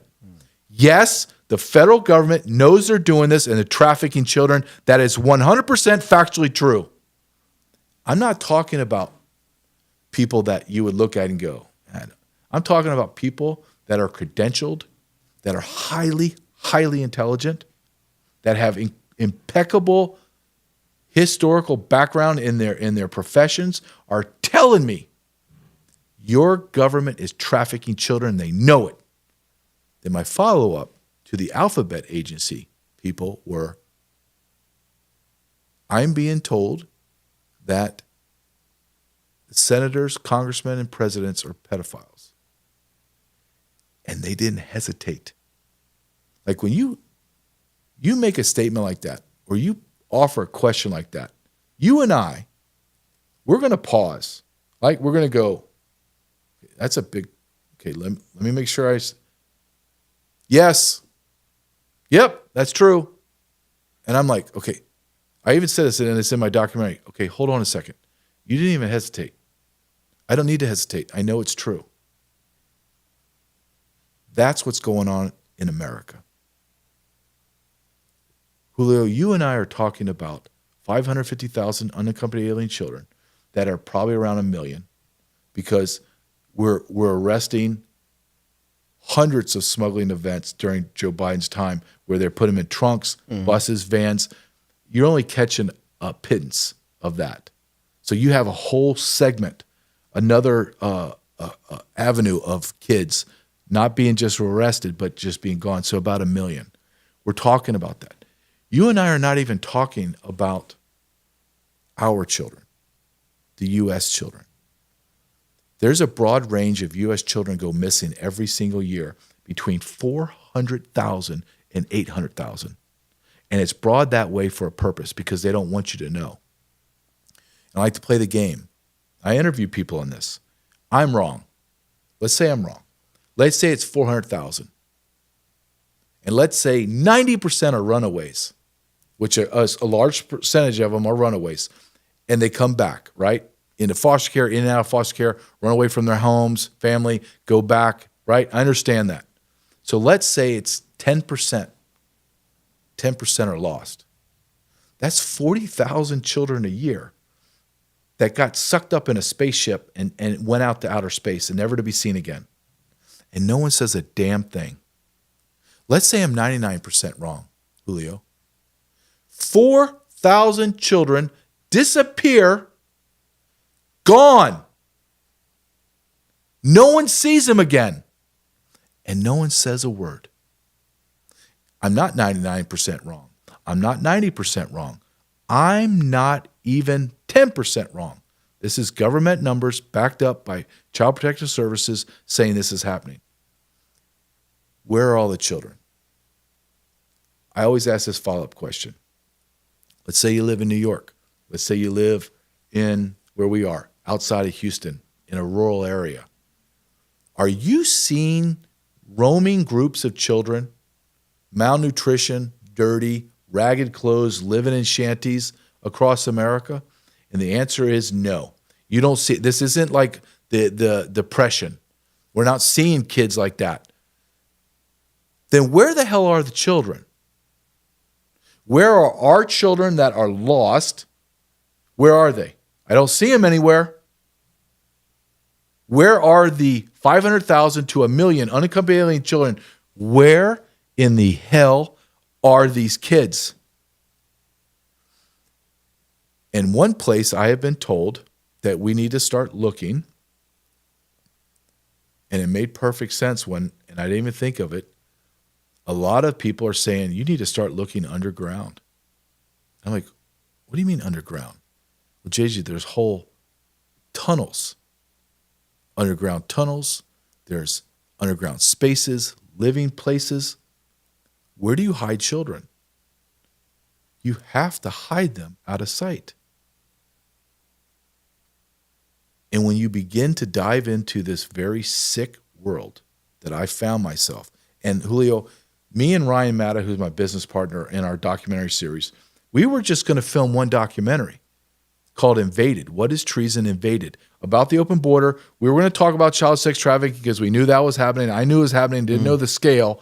And we were going to talk about human suffering, narcotics, crime, treason, all of it. Halfway through it, me and Ryan Matta are like, dude, everywhere we go, everything revolves around children, pedophilia, and trafficking. All of it. The whole story is that. So we end up filming 2 documentaries. What is Treason Trafficked? And then the other one is Invaded. I never thought, if you had told me, like we're talking about a year ago, I did my first book. If you would have told me you're going to do your first book, yeah, great. I'm excited. I'm happy for myself. Then you're going to do a documentary. Great. I've always wanted to do a documentary. Yeah, but JJ, you're gonna be sucked into the pedophile world of child sex trafficking. I might have gone, time out. What do you mean? I'm not an expert in this. I don't know. I saw some of this in the Border Patrol. Last year I saw the drugging of children, using them in family units and just being tossed around like potatoes. Yes, nothing on this level. Nope, that's what you're gonna do. So I get a quasi-expert. I don't know everything on this, but I know enough, and I can connect all the dots. I don't want to talk about this. When I did this documentary, I was doing easily 8 hours a day interviews with 5, 6, 10 different interviewers want to talk. We would talk about child sex trafficking. My wife wrote you something. Oh, you're the greatest. Thank you very much. Thank you, ma'am. Look at that. You got a great studio and you have room service and everything. It's amazing. Yeah, that is amazing. But just to finish my point, I don't like doing this. You got kids. I have a young son. I would come home from this filming and seeing this and talking to people, and I'd be like, I don't want to think about this ever again. But it's so profound in our culture, and I don't think anybody knows about it, or they don't want to know about it. I give speeches on this to like Lincoln Day dinners and stuff. People are squirming. And I tell them beforehand, I'm going to tell you things that are uncomfortable. But you being uncomfortable pales to what these children are going through. And I said this in my testimony, and I say it right now to you. Right now, you and I are speaking. Thousands of children are being raped right now. Right now. And nobody's coming for them. Nobody. Especially, I want to say this for all of American children and illegal alien children, just to make that there's no difference to me in children, but just for subgroups. They don't exist. they're ghost. The American children are less of a ghost because they have social security number, they have names, date of birth, somebody Looking for them. looking for them. No one's looking for these kids. That's why they can be trafficked, Julio, because there's no trail. They've never been in school. Their names are the names the smugglers gave them. The sponsors own everything. They don't speak English. Thank you very much. So, no, you're great. Thank you very Okay. much. Sí, vente por acá. He's a good editor. He'll edit it Yeah, all I will out. edit. I will edit. Thank you very much.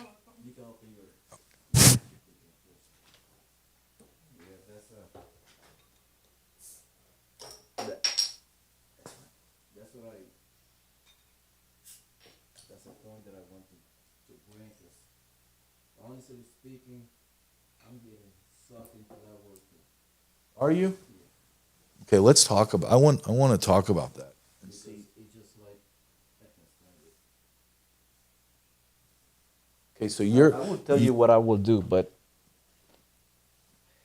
coming back to your point, but you're right. Nobody is looking for those kids. It is like how do I say it in items? Let's say I bring a weapon from other country. Let's say I bring a handgun. Let's say I bring a handgun from Afghanistan. Smuggle it in. Nobody know what I have that handgun. The serial number is not existent. I can do whatever I want, and nobody cares because nobody's looking for that weapon. You know what I mean? It And doesn't exist. it doesn't exist. Period. So I got sucked into that world once I talked to you and I talked to other military guys, and I see the pain they're going through, talking about the stuff they have seen in war, and hearing your experience and other people talking about missing children and all that stuff. It is hard because when you put yourself or you try to put yourself in the shoes of a minor, of a kid, being walking across the desert, you have no parents, and I look into my daughter and I'm like, why or how in the world somebody will mistreat a children like that? I've used them as a rag doll and just They're a product. a product. And I look into my daughter and I see the way she looking at me. I'm like, I would never do that to my daughter. Why other people do that to children? And those people, in my opinion, they need to be terminated. There's no rehabilitating. There's not. Those are sick human beings. And I'm tired of seeing kids not being found. Everybody talks about them and be like, oh yeah, we're gonna find them, but Why is this not a national emergency? they should be. Should be if I was Donald Trump, I would have a child czar, and I would say unlimited budget, but I want results and I want them yesterday. Figure this out. If I was in charge of that, I already know the people I would call. I would, and we would go balls to the wall. And I would have U.S. attorneys assigned to me, district attorneys assigned to me, that everyone that we rescued, those people would be put to death. I would go as hardcore as I could prosecuting them. Because I think before we go on anymore on child sex trafficking, we need to talk about what it looks like, sounds like, and smells like.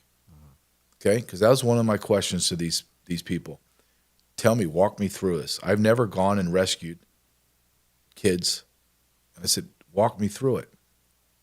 One guy that is a CIA Special Forces that runs a child rescue service starts to cry. Like, I could see it. Everyone I interviewed about this, they were so professional, very calm demeanor. And then every time in the interview, I would sit there and go, okay, here we go. Because I would ask them a question, and then you could see them recounting it in their brain, and they're reliving it like in real time, and they can't handle it. And they just start breaking down. Grown men. Guy is a war fighter, killer. Like, I know he has kills, but he can't handle it. I said, what does it look like? He says, well, the bad side of it, like the more street side of it, is the child is just in a basement, tied to a mattress or a dirty floor. And then the guy that owns the child will just rape him. So he says you have to stop thinking of this as you're making love and start think of this as a brutal sexual destruction of a body.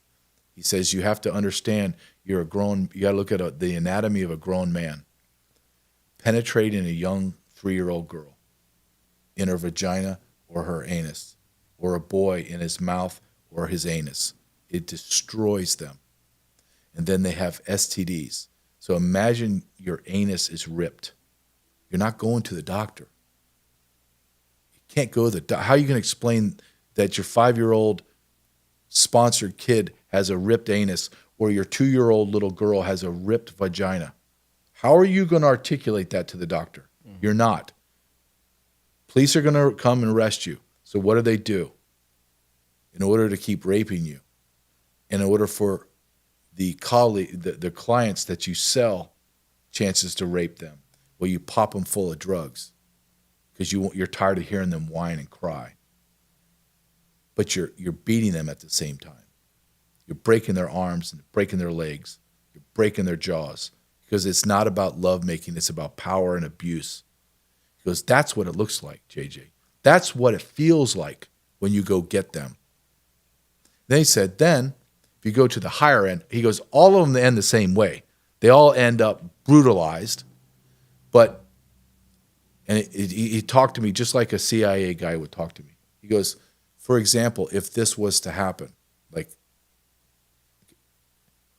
let's say that I go to a local airstrip. And on that airstrip, I go to a hangar. And in the hangar is a video recorder, live streaming. And then I have a box or a table. And I have all my children, 20 of them, strip them naked. Then I walk them up on the stage, and then we get in a bidding war across the globe. And then the winner from Sri Lanka, Germany, or wherever gets this 10-year-old girl. Then we put her clothes on, then we get in a private jet, and she flies to that area. And that person owns them. And these people were telling me, these people that are in the business of hunting these children down, said, stop thinking of it as a one-way street into America. You don't build Interstate 5 going up and down the coastline one way. It's up and down. So we're taking our children and shipping them overseas, and we're importing. For example, Shepherd's Watch here in Texas. I don't know. I think it's outside of Dallas. They go and they don't hunt for individual children. They hunt the organizations so they can get a lot of kids. And they turn it over to police and they go raid hotels, houses, and stuff. And I say, what's the difference between the time before Joe Biden and Joe Biden? He says, well, before we had some control over the case management. Now it's 90, 100% more we have no. And it's no longer black, white, and some brown kids. It's everything you can imagine. It's a buffet, smorgasbord for pedophilia. Now, instead of just going to the ice cream store and I want chocolate or vanilla, now I'm at Stole Cone.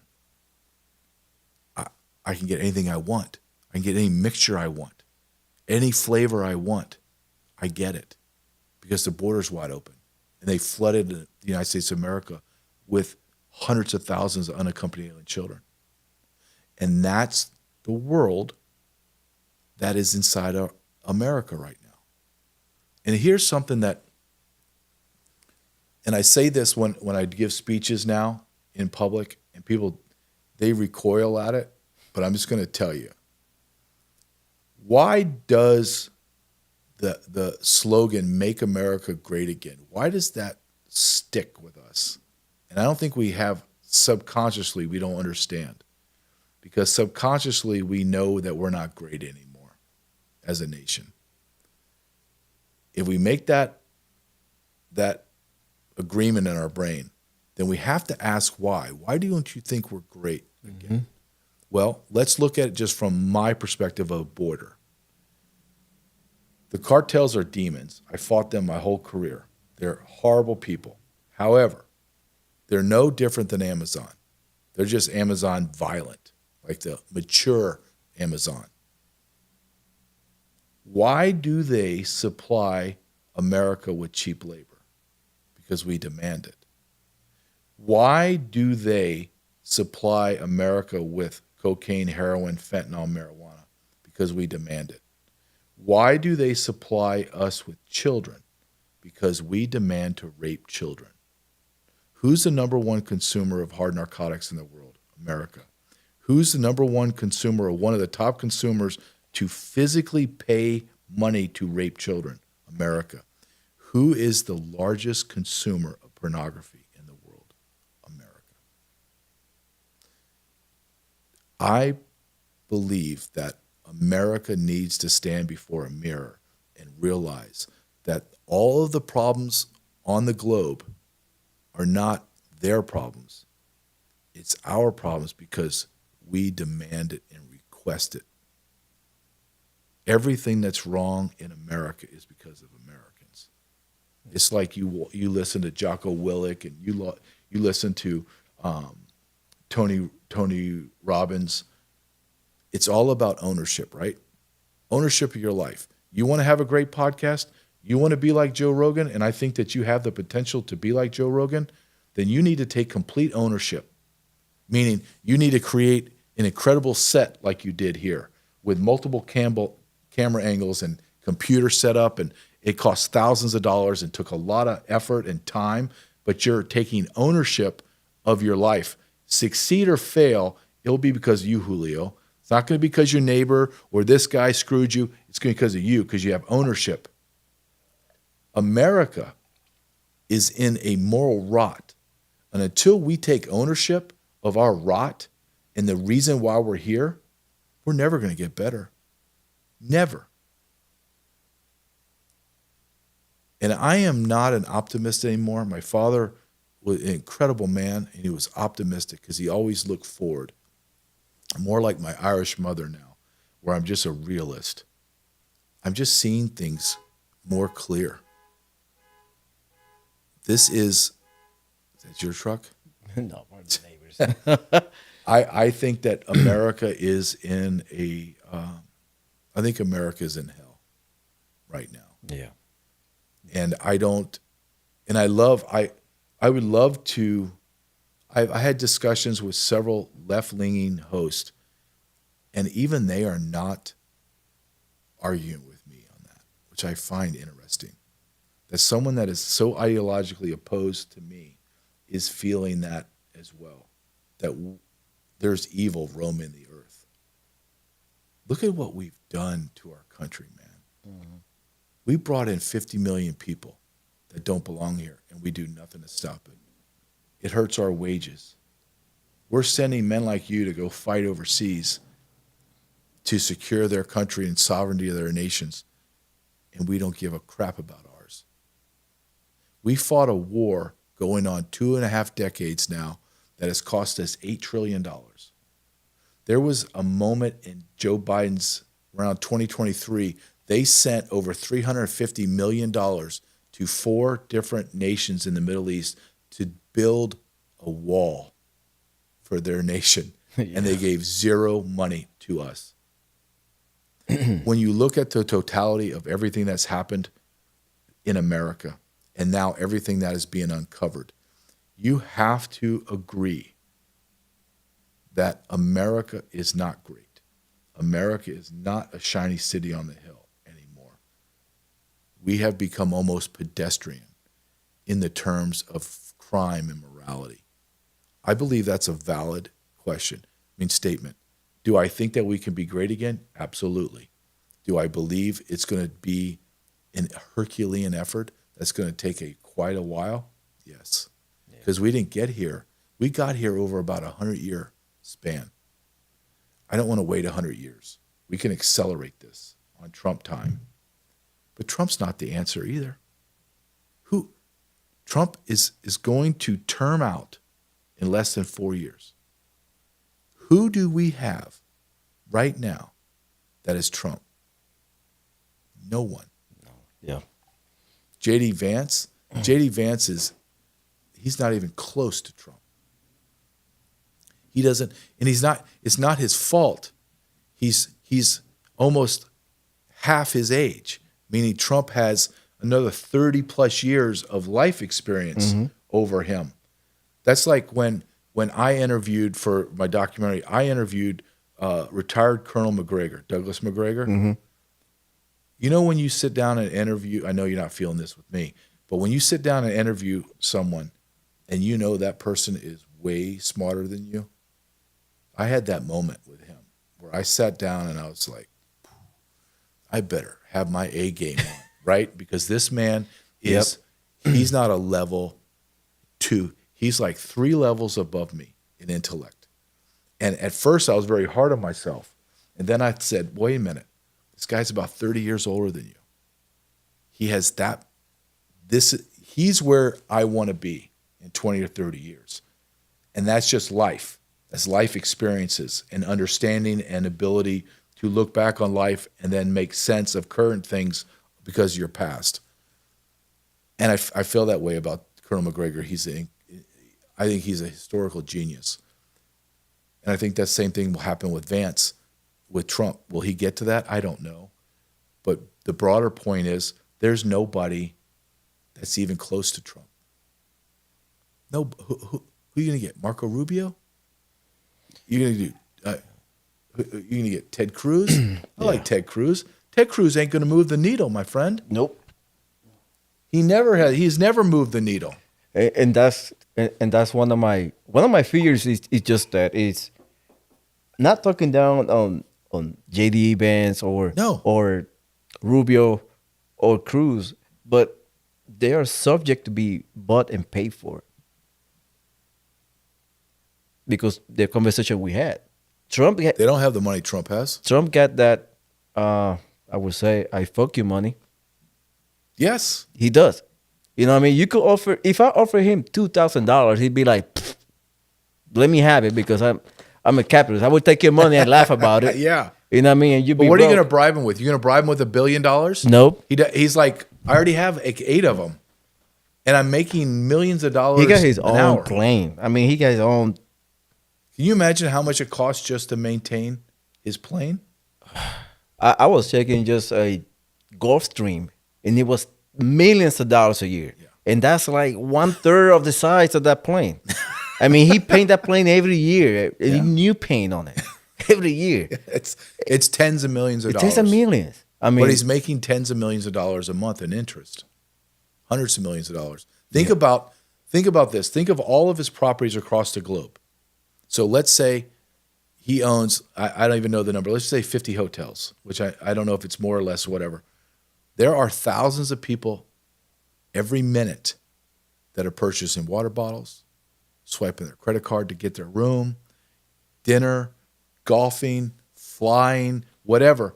And that money by the tens of thousands are just pouring in every minute, every second. He's sleeping and making money. He probably has a cash flow of billions of dollars, like little cash flow of in and out, paying for employees, electricity, but it's billions. How are you going to, what are you going to do? Offer him more power? You already have all. That's like Satan. I'm not equating him to Jesus, but that's like Satan during Lent right now, going to Jesus and going, I'll give you all this. I'll give you all this. And Jesus is like, I have all this and more. You can't tempt me. Mm-hmm. I have everything. Same thing with a mortal tempting another mortal. I'm going to give you this. What do you mean you're going to give me this? I own all that. I own everything. You want to give me gold-plated room? I have gold-plated rooms. You want to offer me a piece of land like Mar-a-Lago? I already own that. I own oceanfront. I own everything. It's a 20-acre. What are you going to do? Now you're going to try to seduce me with a supermodel that's 25 years younger than me? I have that. I have a supermodel that's 20, 25 years younger than me. That's spectacularly beautiful. That is highly intelligent, speaks 7 languages. You can't offer me anything. And that scares the hell out of those people. Yep. Because now you're talking about a man, the only thing that man doesn't have, the only thing, is being listed at the top of American heroes. That's it. Legacy. How is he going to get in the same breath as George Washington? He has to save America. If he can, I write this in my book, and I do a comparison between him and George Washington. And you think of George Washington to me as the greatest president, the greatest leader in American history, period. Because without George Washington, even his contemporaries said he's an indispensable man. Without him, we have no America. We may have the United States of America that could be by name, but has no resemblance of what we are today. So without him, we have nothing. So I make the comparison between him and President Trump. And I say, when you look at these men, sit them, there's nothing. You're like, no, this man is very eloquent, very military driven, very determined. This man's not eloquent to a point. He's brash. But when you strip that away and you just look at those two men, they're very, very, very similar. So patriotic, believe that God touched them, that they're specifically the guy that's supposed to lead our nations. They are absolutely determined for success, no matter what. Think of what President Washington had to do to win. There were stories where he would track his men. He knew where his armies were because he would follow the bloodstains in the snow because they didn't have shoes. And they were wearing rags on their feet, and their feet were bleeding. Look at what Donald Trump has to do. He has got to take a nation that was literally 6 weeks ago on the brink of collapsing. Everyone knows it. Even the left will say, if Kamala Harris would have won, it would have been disaster. Those two men are so similar. But I would argue, and I've read books on George Washington, I would argue that George Washington, and he repeatedly said, I don't want to do this. I don't want to be president. I don't want to travel to Philadelphia and Washington, D.C. I want to stay in Mount Vernon in my plantation with my wife and kids, and I want that life. But he did it because there has to be some narcissistic qualities in him too, where I'm the only guy that can do this. I can make America great, and history is going to remember me. All of us want to be remembered. Donald Trump's the same way. George Washington was wealthy in his time, had all the luxuries, and now he has legacy that lasts probably till when Jesus comes back. Donald Trump has everything that President Washington has. He doesn't have the legacy yet. And I believe that's what's driving him. I believe that he has a very, very narrow idea of what needs to be done to get America to be great again, and he's going to make it happen. And I want it to happen faster. But I look back before he got elected, and I said to myself, what are the things that you want him to do? And I listed them in my mind. He's already done all those and more. He's doing things that I didn't even think of. I didn't think of turning Guantanamo Bay into a 30,000 holding facility for illegal aliens. I didn't even think of that. I didn't think of alien registry. Oh, yeah, he changed that. Changed the CBP-1 app into an alien registry. That was classic. But it was great, too, because I have been saying this for a very long time. The way to get illegal aliens out of your country, it has to be a comprehensive plan. I hate that word comprehensive because it ties to corruption with the rhinos and the Democrats. But meaning comprehensive, meaning everything needs to be, take Eric Prince, hire him, do a 20-year ban, meaning if I catch you in America, you're done. You're done. I'm going to tag you in the system like I tag wildlife, and I release you. I'm going to release you back into your wild, but you're never coming back here for 20 years. You're going to die there before you come here. But if you go into the old CBP-1 app and you register as an illegal alien and you promise to leave and you send us biographical or geofencing data when you leave, we'll allow you to come back. But if we catch you, you're banned. That's a smart move. And it's an all, people say, well, that's not going to do enough. That's not the point. The point is not that's going to do everything. That's going to do a small percentage. This is going to do small. And all of a sudden now I got a whole pie and now I'm driving them out. I think it's ingenious. It's a compounding effect on it. It is. You don't have to look for them. They will turn themselves in. You fly them out. You can come back in a few years if you want to. And that's a great carrot too to say, hey, I know you're from Uzbekistan, and I know it costs $3,000 to fly, and you have 4 of you here. It's $12,000. We'll fly you to Uzbekistan, and you can come back. We'll let you apply. Mm-hmm. But if you don't, I'm going to put you on a cargo C-130. I'm going to fly your ass back to Uzbekistan, and you ain't getting nothing. You're never coming back here. Changes your mindset. It does. So Donald Trump is the alpha. The alpha. The alpha. I don't think he is a alpha. I would love to talk to historians and find out in their vast knowledge, because I don't possess that knowledge of history, world history. Has there ever been another man that has had this power? And you can look at, well, Joe Biden was just president. Or Obama. Let's take Obama.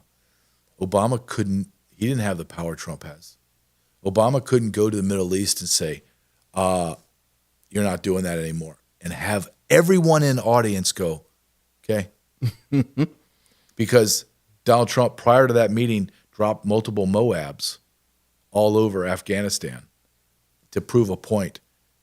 If you don't do what I say, I'm going to destroy everything. And they listened to him. They would never listen to Obama. Obama was bowing to them, not Trump. Trump's touching princes and kings that are not allowed to be touched. Oh, yeah. And he's up there slapping them on their shoulder because he's the alpha. I'm bigger than you and I'll devour you.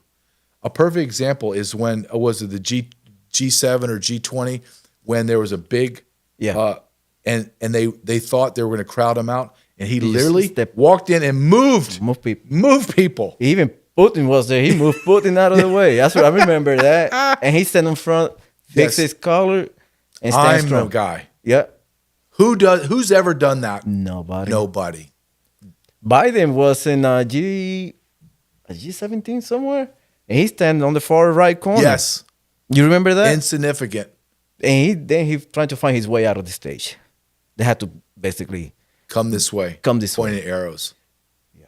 But so I think Trump is. It's amazing what we're witnessing. It's day and night difference. It is, and every day I wake up, like I got up very early to fly out here, and I'm looking at my phone, going, "What am I going to see?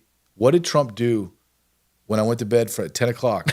Oh yeah, got up at 3. That's 5 hours. What did he do? Because I know he didn't sleep the whole time." Mm-mm. He wrote some tweets, or he'd signed some executive orders that are like explosive.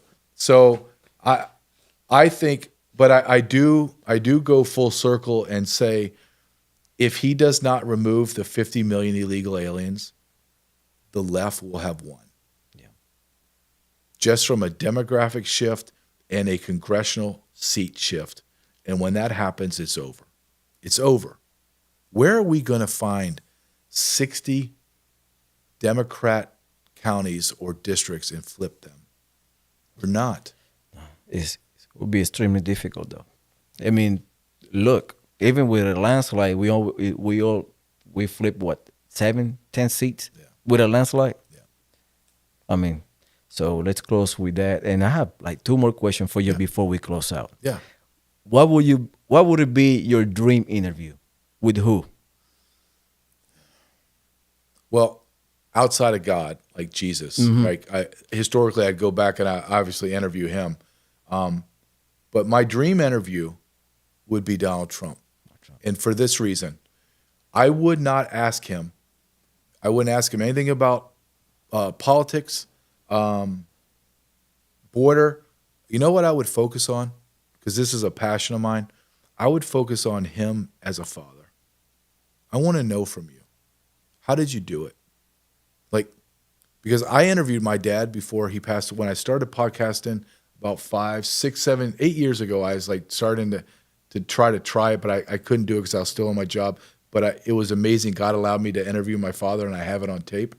And my father was very ambitious, and he said it's a tug between my ambitions and being a father because it's about time, right?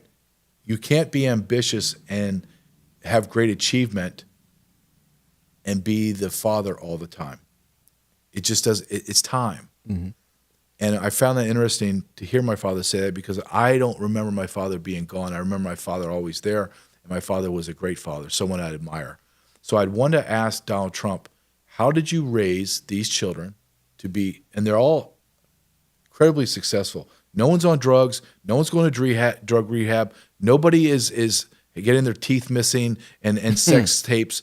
They're all highly successful from very different women too. And I would want to ask him about, I just want to know, how did you find that dynamic? And then I would ask him, walk me through being extremely wealthy, losing everything. Did you have any fear? I know you're braggadocious. I know that you have this steel and everyone thinks that you're invincible. There had to have been a time in your life where you thought, or maybe I'm wrong, I'm losing. I could lose it all.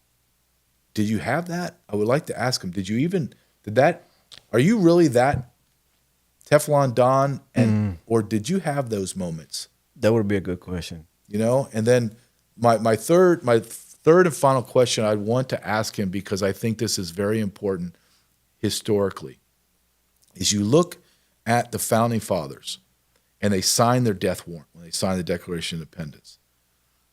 They didn't make that determination in their brain, that resolute declaration, the day they signed. They had to make it months, years down in the timeline. Where did they make that in their mind, that resolute decision, I'm all in? I want to ask Donald Trump, from the moment the election was stolen to the day you became president, where in that timeline did you make an absolute certain resolution in your brain that I'm running for president, and when I do it, I'm going to go balls out and I'm going to crush it? Where was that? And what prompted you to make that hard decision in your brain that, okay, I'm got blinders on, I'm going straight ahead? And that's what I would focus on. I wouldn't even talk really about politics. I'm more interested in the man and how he's wired. And I don't think people have asked him those questions. Nah. Actually, most likely they ask about politics, policies, but rarely I've seen people ask him about personal. And I would ask him about divorce. How did you handle it? Yeah. Because there's millions of divorced men out here that are watching you. What did you feel? Mm-hmm. Did you feel failure?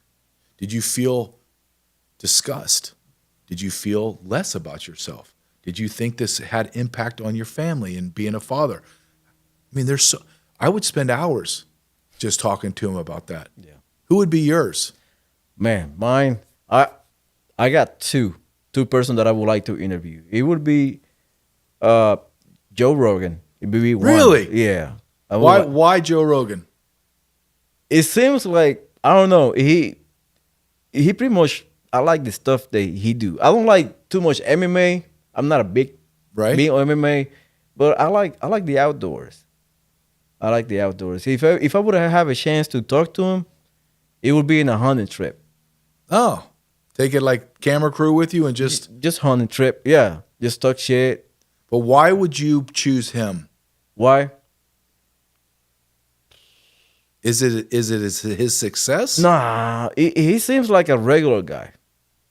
He seems like a guy that you probably bump into him in the gas station and just talk shit for about 5-10 minutes, and then you're like, all right, see you later, and then you probably never see him again. Right. But you can start conversation with people. I don't know if it happened to you or not, that you bump into people, just have a back and forward conversation for about 2-3 minutes, and you'd be like, you kind of gauge what kind of person he is, and you'd be like, He seems like a regular dude. Yeah. Seems like a nice person. Then you walk away. You probably never seen him again. And my second one would be, it would be Donald Trump. It would be Why? Donald Trump. Probably, I want to ask him how he do it, how he be able to maintain that high tempo of work from probably decades. I mean, he don't sleep. How he manage his schedule? Like he probably manage his schedule to the minute. Not for me. I probably manage my schedule like 3 tasks, 4 tasks a day, and I'm done. I mean, he probably is like to the minute. Well, he has to. Like, I'm calling JJ at 12, and at 12:05 I would call Joe Rogan, and 12:07 I will call probably Joe Biden if he answers. You know what I mean? Yeah. Stuff like that. I will ask him just how he managed to just be everywhere with a high energy. At 70, what, he's 77? 77, 79 or something like that. And He doesn't, when you look at him, man, he doesn't look. no, looks like he he's doesn't. 65. And he maybe? always with the same attitude, very polite, very down to earth. And I see him like a grandpa type of figure. Like, I just want to sit down. I mean, if he give me 5 minutes of his time, for me it would be like I'd be to the moon. Like if he sat down here, it'd be like I give you 15 minutes because that's all I got. That's all I got. Yeah. And I'd be like, how I'll be asking like, how do you do it? What is a secret sauce that keep you on your toes 100%, balls to the walls, and basically owning people left and right like he did in the speech? Because he were picking Democrats apart since the beginning. Do you think that he has, I would think, but I'd like to hear what you think. I think he has to not only time-wise, because he has 4 years, right? So every day is a day less. But as he's in his 70s, he's got to be thinking, maybe I have 10 years. Maybe. Yeah. Okay, let's just say that he's unique, which he is. He has 10 years. He can start calculating his breaths, right? That's how less of days he has left in life. So if you have 10 years, you have what, 3,650 days. Yeah. That's 360. He can have McDonald's 3,000 times. Coke, right? like Diet Coke. Yeah, he loves Diet Coke. So you can start going backwards and going, I don't have a lot of time. And I bet you, if you asked him that, I would bet you that is what fuels him too. When he starts to feel like, oh, I just want to go to sleep, you got to think, well, I could sleep. I want to be asleep forever in about X amount of days. Let's go. I think when men get that mindset, they just go. But he does it over, 77 years? He just goes. He just, I mean, remember on his on his tour across the country, like one day he was in South Dakota, and he talking there at noon. He's like, I gotta go. I gotta be in Florida by 6 p.m. today. And he finished his speech, say hi, kiss the baby on the forehead, jump on his plane, and 5:30 he was in Mar-a-Lago having dinner with dignitaries and talking about business and how can make America great again. And then, that's after doing a rally in front of 30,000 people. You know what kind of energy that takes? I know. And then Look at the energy it takes for you and I to do a podcast. Now imagine you have to entertain people for an hour speech, and they've been waiting days for to see you, camping out, waiting to see you. That's not only energy, that's pressure, that it's exhausting. So I think you don't have to like him. You don't have to like anything about him, but you have to at least admire what he's able to do, and at least on some level be interested in to see how he's wired. Like he's wired different. He's not normal. No. He's not like us. He's and he has lived like a hard life.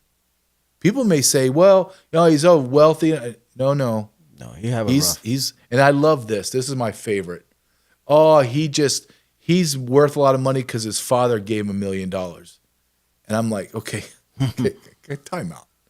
He gave him $1 million. He didn't give him $1 million. He gave him a loan for $1 million, and he turned it into $8 billion. Do you understand? From $1 million, that's like me saying, I'm going to give you $1, and then you turn it into $1 million. That's an accomplishment. Same thing with $1 million, and you turn into several billion. That's not even equating. $1 to $1 million, as astronomical that is, that doesn't even equate to the billions. Right. And here's maybe the biggest thing for me as a father, and I would like to hear what you say. All of his children, 3 different women, okay? You would think there would be you would hear something. Mm-hmm. Family discord. They hate each other. One doesn't like the other. Their business sucks. They're bankrupt. They're a whore. No. They all get along, at least on the surface. All families have behind the scenes. Oh, yeah. On the surface, incredibly beautiful. Like physically beautiful. They seem to be nice, genuine.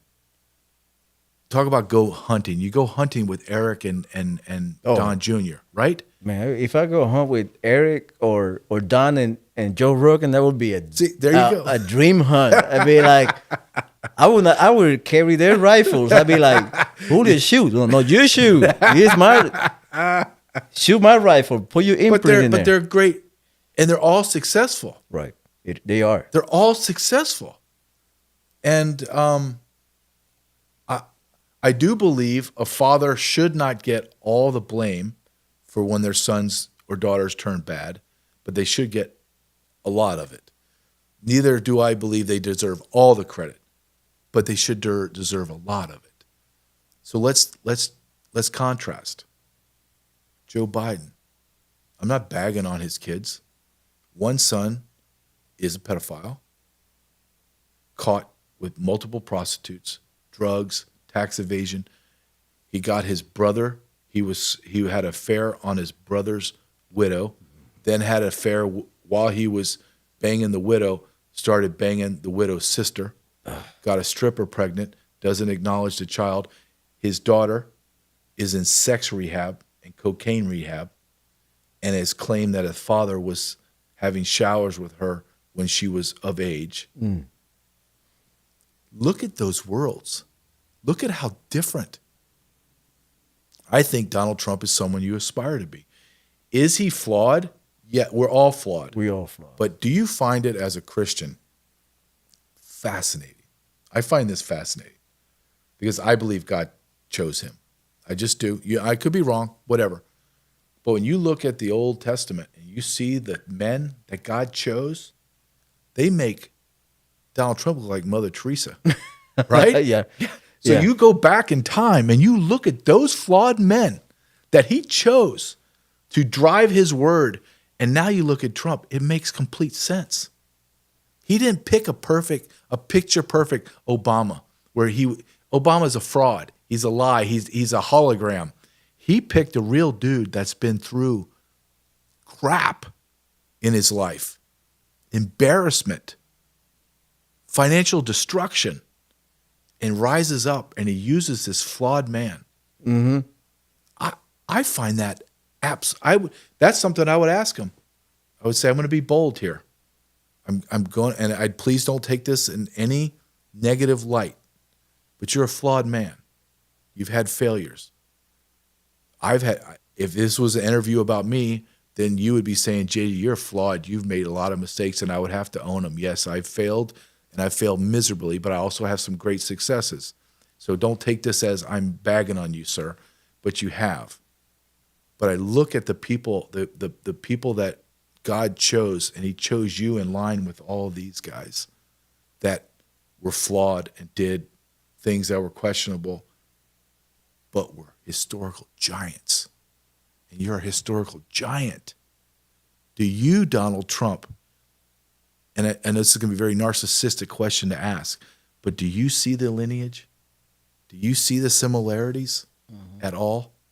I would love to hear what he says. Maybe he gives me an absolute no. Maybe, yeah. Maybe. That would be a good answer to hear from him. You're right. You're right. I think he would be. I would like to see his face on Mount Rushmore. That would be epic. Well, it would make the left lose their mind. Oh yeah, see him over there every day on Oh. postcards and stuff like With that. his hair swooping out like that. Oh yeah, Everybody would go there and take pictures on his hair. it would be Mount Rushmore, one of the popular places to go to the United States. In the world. In the world. People just, have you ever been to Mount Rushmore? No, I used to live in Rapid City, and I could take 15-minute drive to it. Powerful. powerful. You have to go. I need to. That's one of my bucket lists. If you put your family in a car, you could be there in 10 hours. No, not from here. I'm sorry. But if you went, I promise you that it's one of the most, and there's so much stuff to do with a family. You have do like a 4-dayer. You'd have the best time. But you walk in, you can see Mount Rushmore from far away. Mm-hmm. But when you walk in, there's like granite columns, like marble columns lining, and you walk in, and there it is. Oh, man. Beautiful. It's incredible. And there's a section, if you're looking at it to the right, perfect for Donald Trump's head. Perfect. You get a spot for him too. Yeah. I know. I'm looking forward to see him. Dude, it'd be great. All right. Hey, JJ, thank you for coming. I really appreciate it. And for those watching, please like and subscribe. I will link everything about the book, the documentaries down in the link below. JJ, thank you. And I hope we bump to each other again in the future. And hopefully I'll be in your studio one day. Yes, I pray that it's as nice as this.